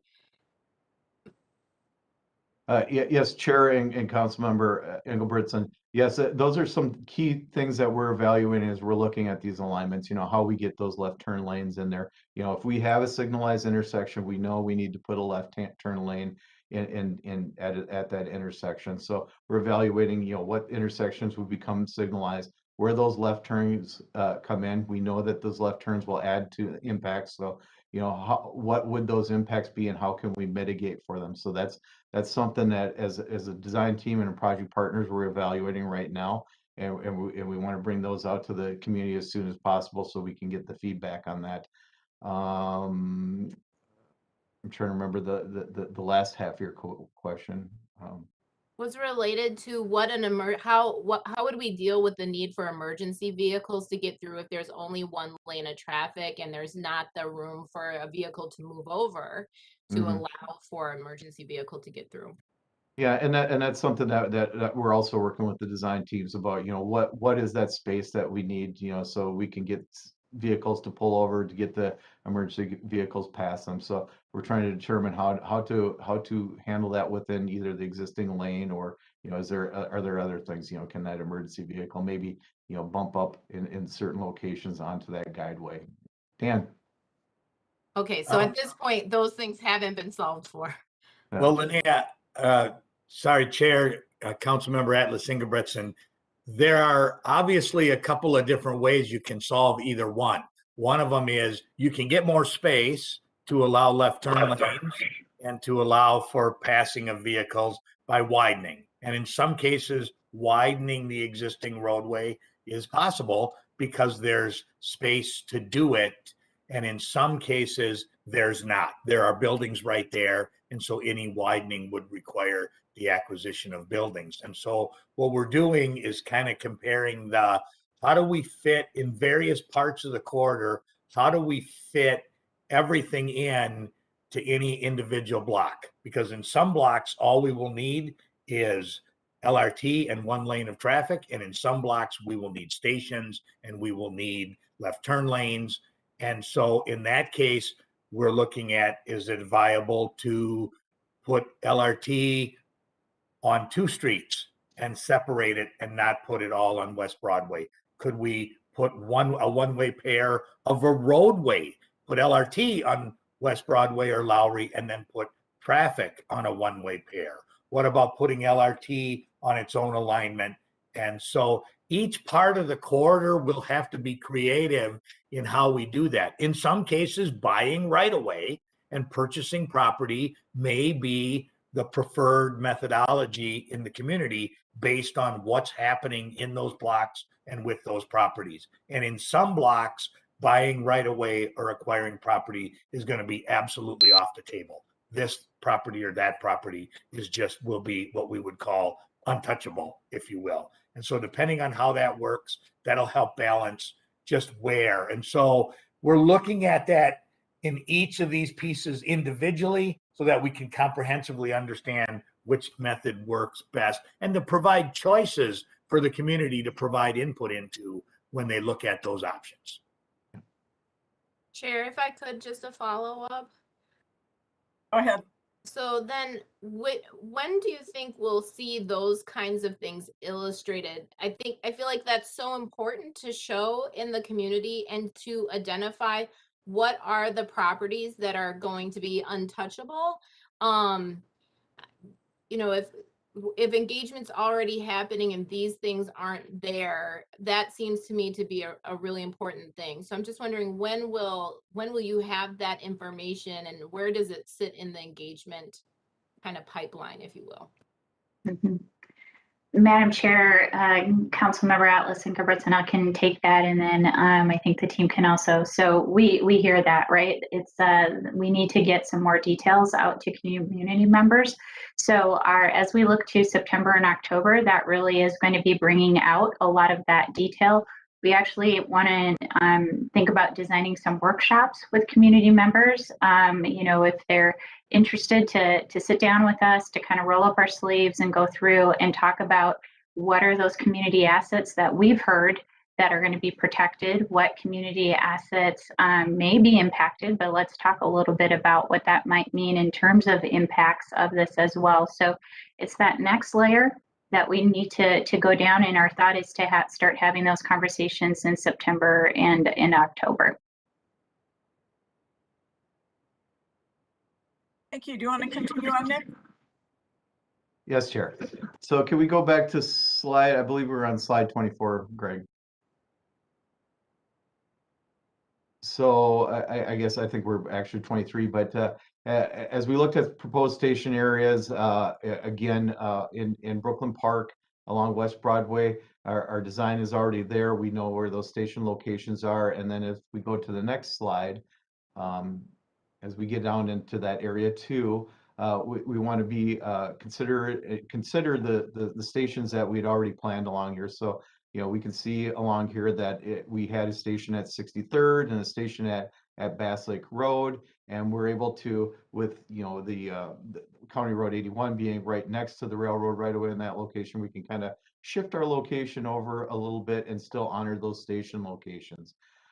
As we get farther down the alignment, the County Road 81 starts to diverge from the freight rail corridor, and we had identified a station in downtown Robbinsdale, and we're still looking at a station in downtown Robbinsdale, and we're working with the city to determine where is the best locations for a station in that location.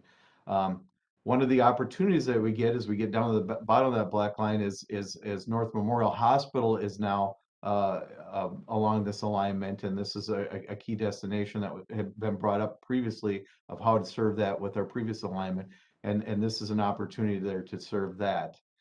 Can we move to the next slide, please, Greg? This is down now in that area 3 in North Minneapolis, where we have a few different options, but I think one of the key takeaways here is you can see that there's stations that we're showing potential station locations on Penn Avenue on both the Lowry and the West Broadway alignment that would serve the existing transit services there, for instance, the C line that goes along Penn Avenue.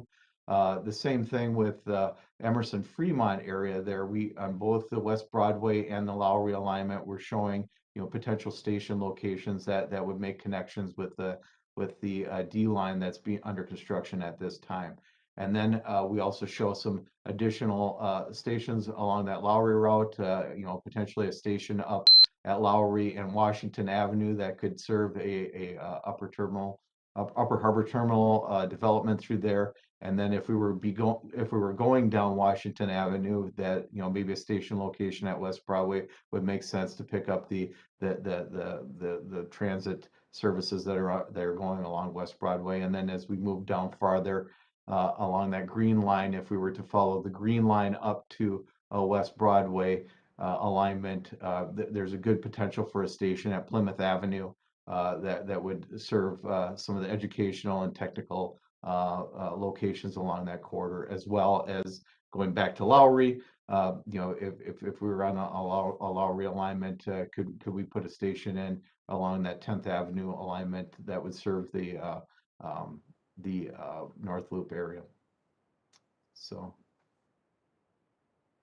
with that, those are kind of the station locations that we're proposing, and we're getting comments and feedback from the community on these, and we'll keep considering these as we move forward. So, Sam, I'll turn it back to you unless there's questions. Yeah, I have one. Councilmember Chambliss. Thank you. So if you can go back to the prior presentation, yes. Can you explain the benefits, the pros and cons of the dotted blue line and what the community has said about it so far?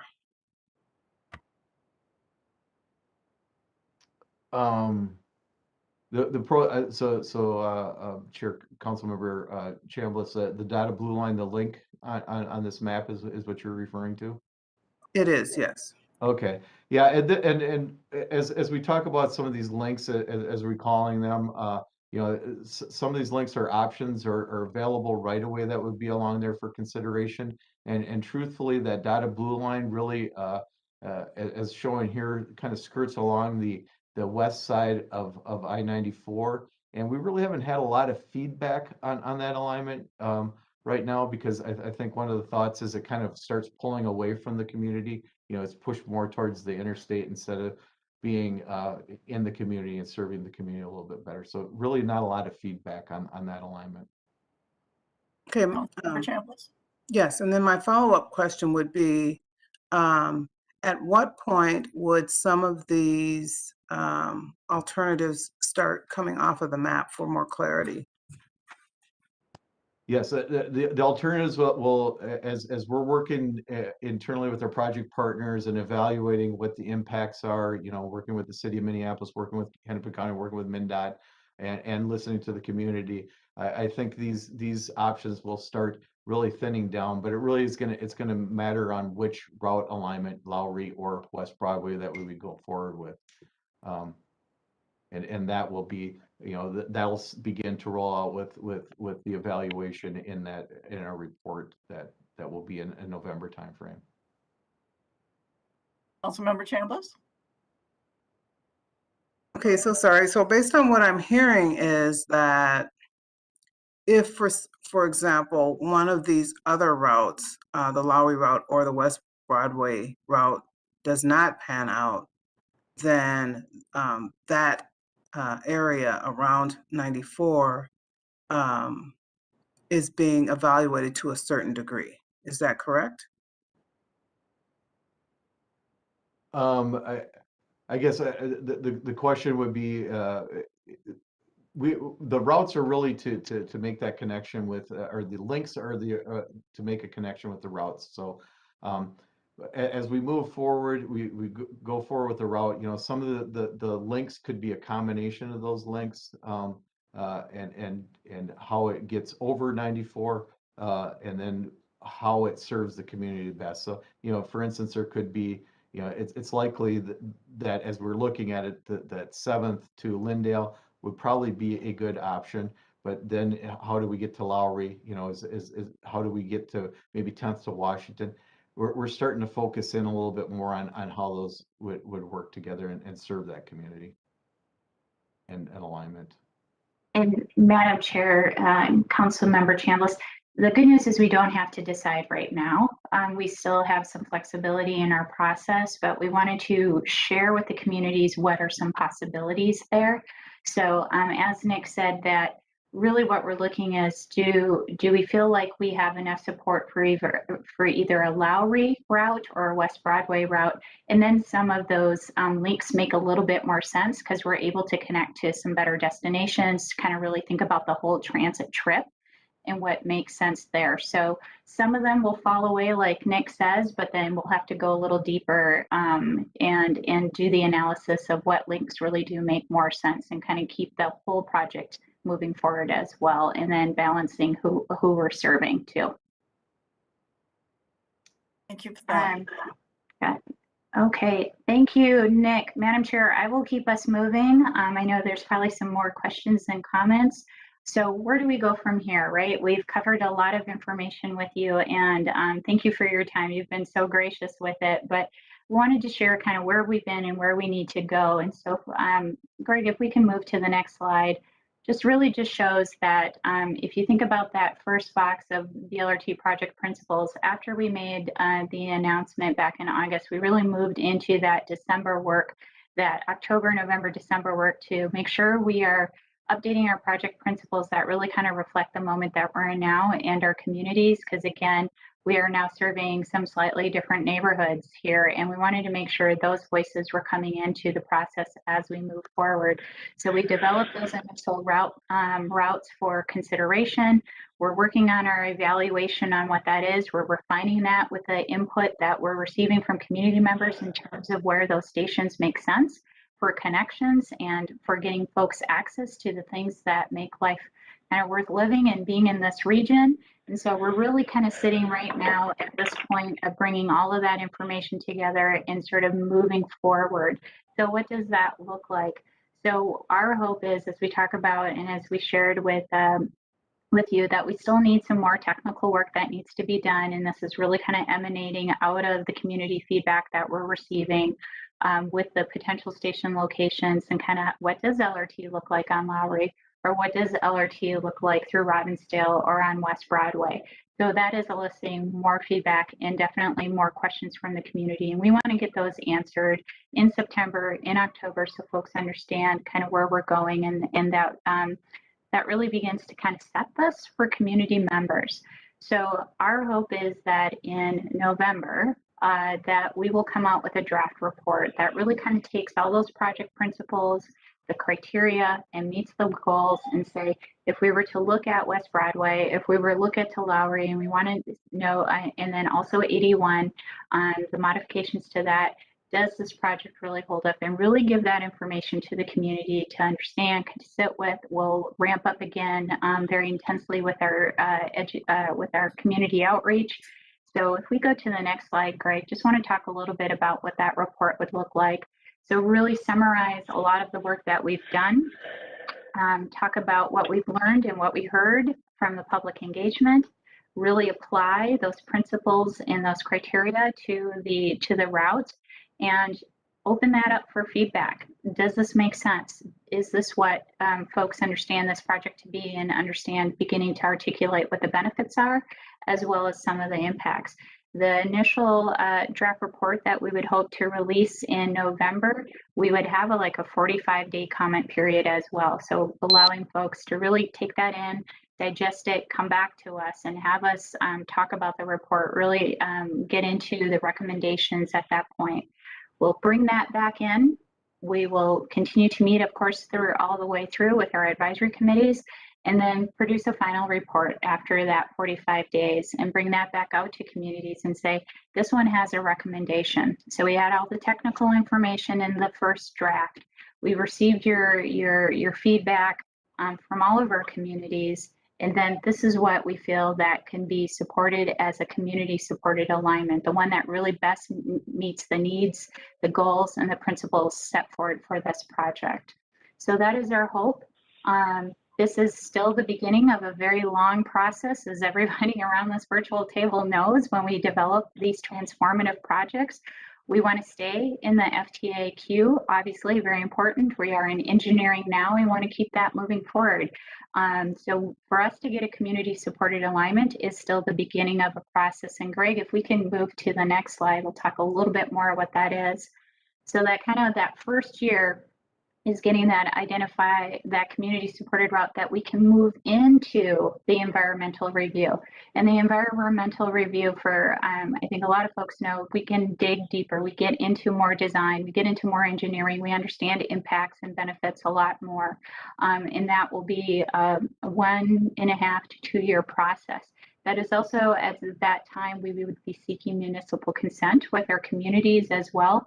So anytime we have a change in station location or alignment, we would come back to our communities, to our cities, and go through a municipal consent process. So we would have to do that as well as part of our process.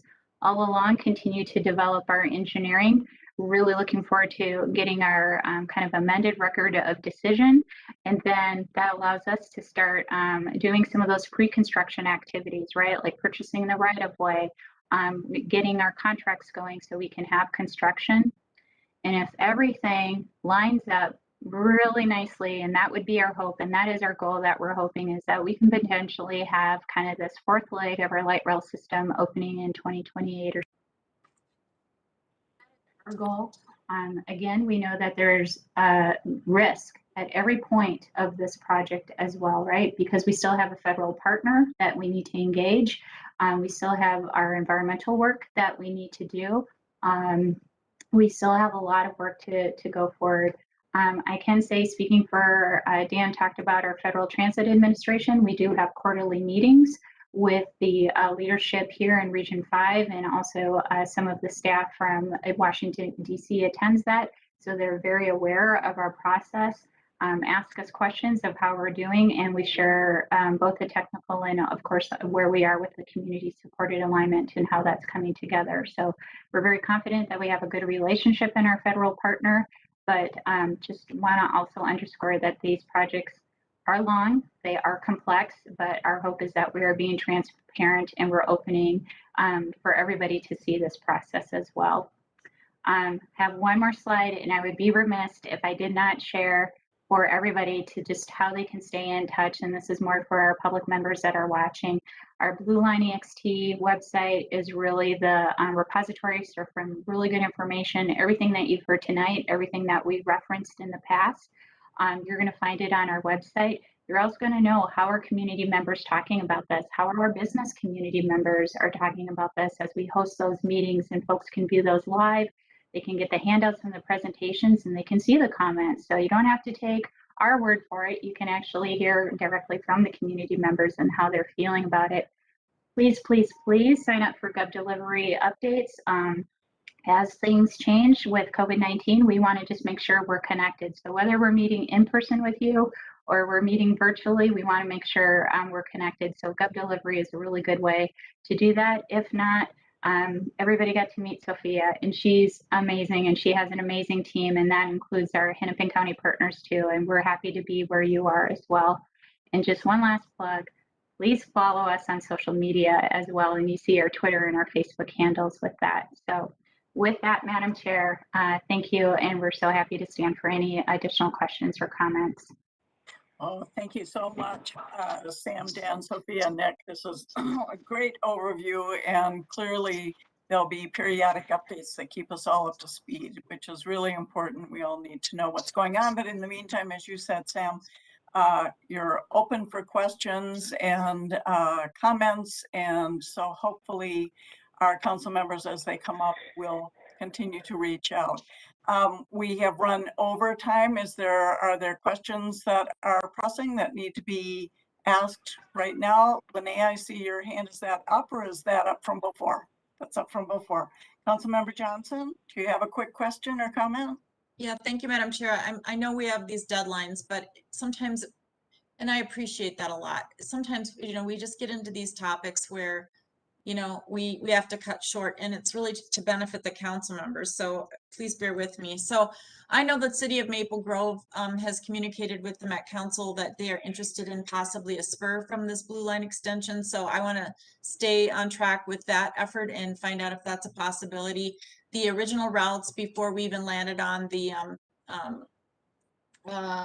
original route that we're not using, the BNSF route, had as one of the potential options a spur, I think, to Maple Grove. So I just want to stay in queue on that.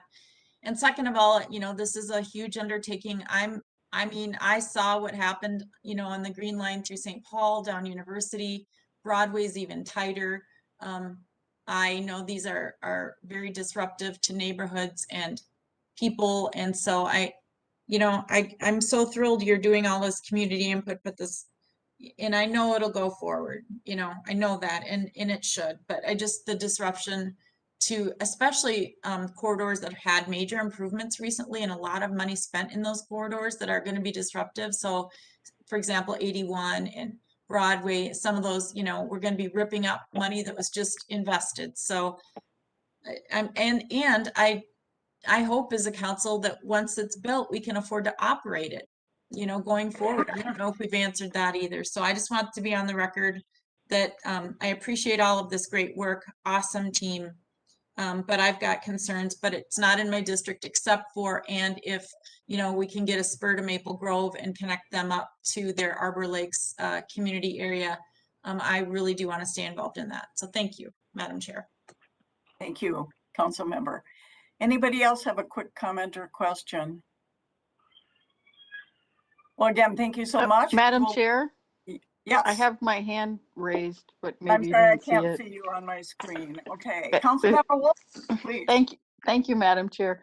At what point do we update the ridership numbers with post-pandemic numbers? Everything up to this point has been working off of, the sort of the pre-pandemic methodology for ridership, but at some point we've got to look at new numbers. When does that happen? Madam Chair, Councilmember Wolf, you're absolutely right. We do need to update our ridership numbers. That will happen as part of our process moving forward. It's not something that we would do next year, or excuse me, this year. It's something that we may do next year with that we would still follow the FTA process for that modeling. That modeling typically has us have a horizon year of like 2040 or past that. So basically, it's still built on our plans to have folks moving in and building and moving into our region. And that's really what drives a lot of our ridership numbers. We also understand that transit is not going to be the same. Transit just won't be the same. It's going to be different. We're going to have different markets and we're going to have to serve things differently. I would just say that, as we know, for light rail, it's not that commute into downtown. It's connecting all of the communities along the line. And we do feel like that is strongly going to connect where Robbinsdale is a destination. Minneapolis continues to be a destination, and folks that are seeking, you know, the education opportunities up in Brooklyn Park. So it really does still connect. But just to answer your question, that is something that we would do, not through our immediate process, but it's something as we look at to maybe next year.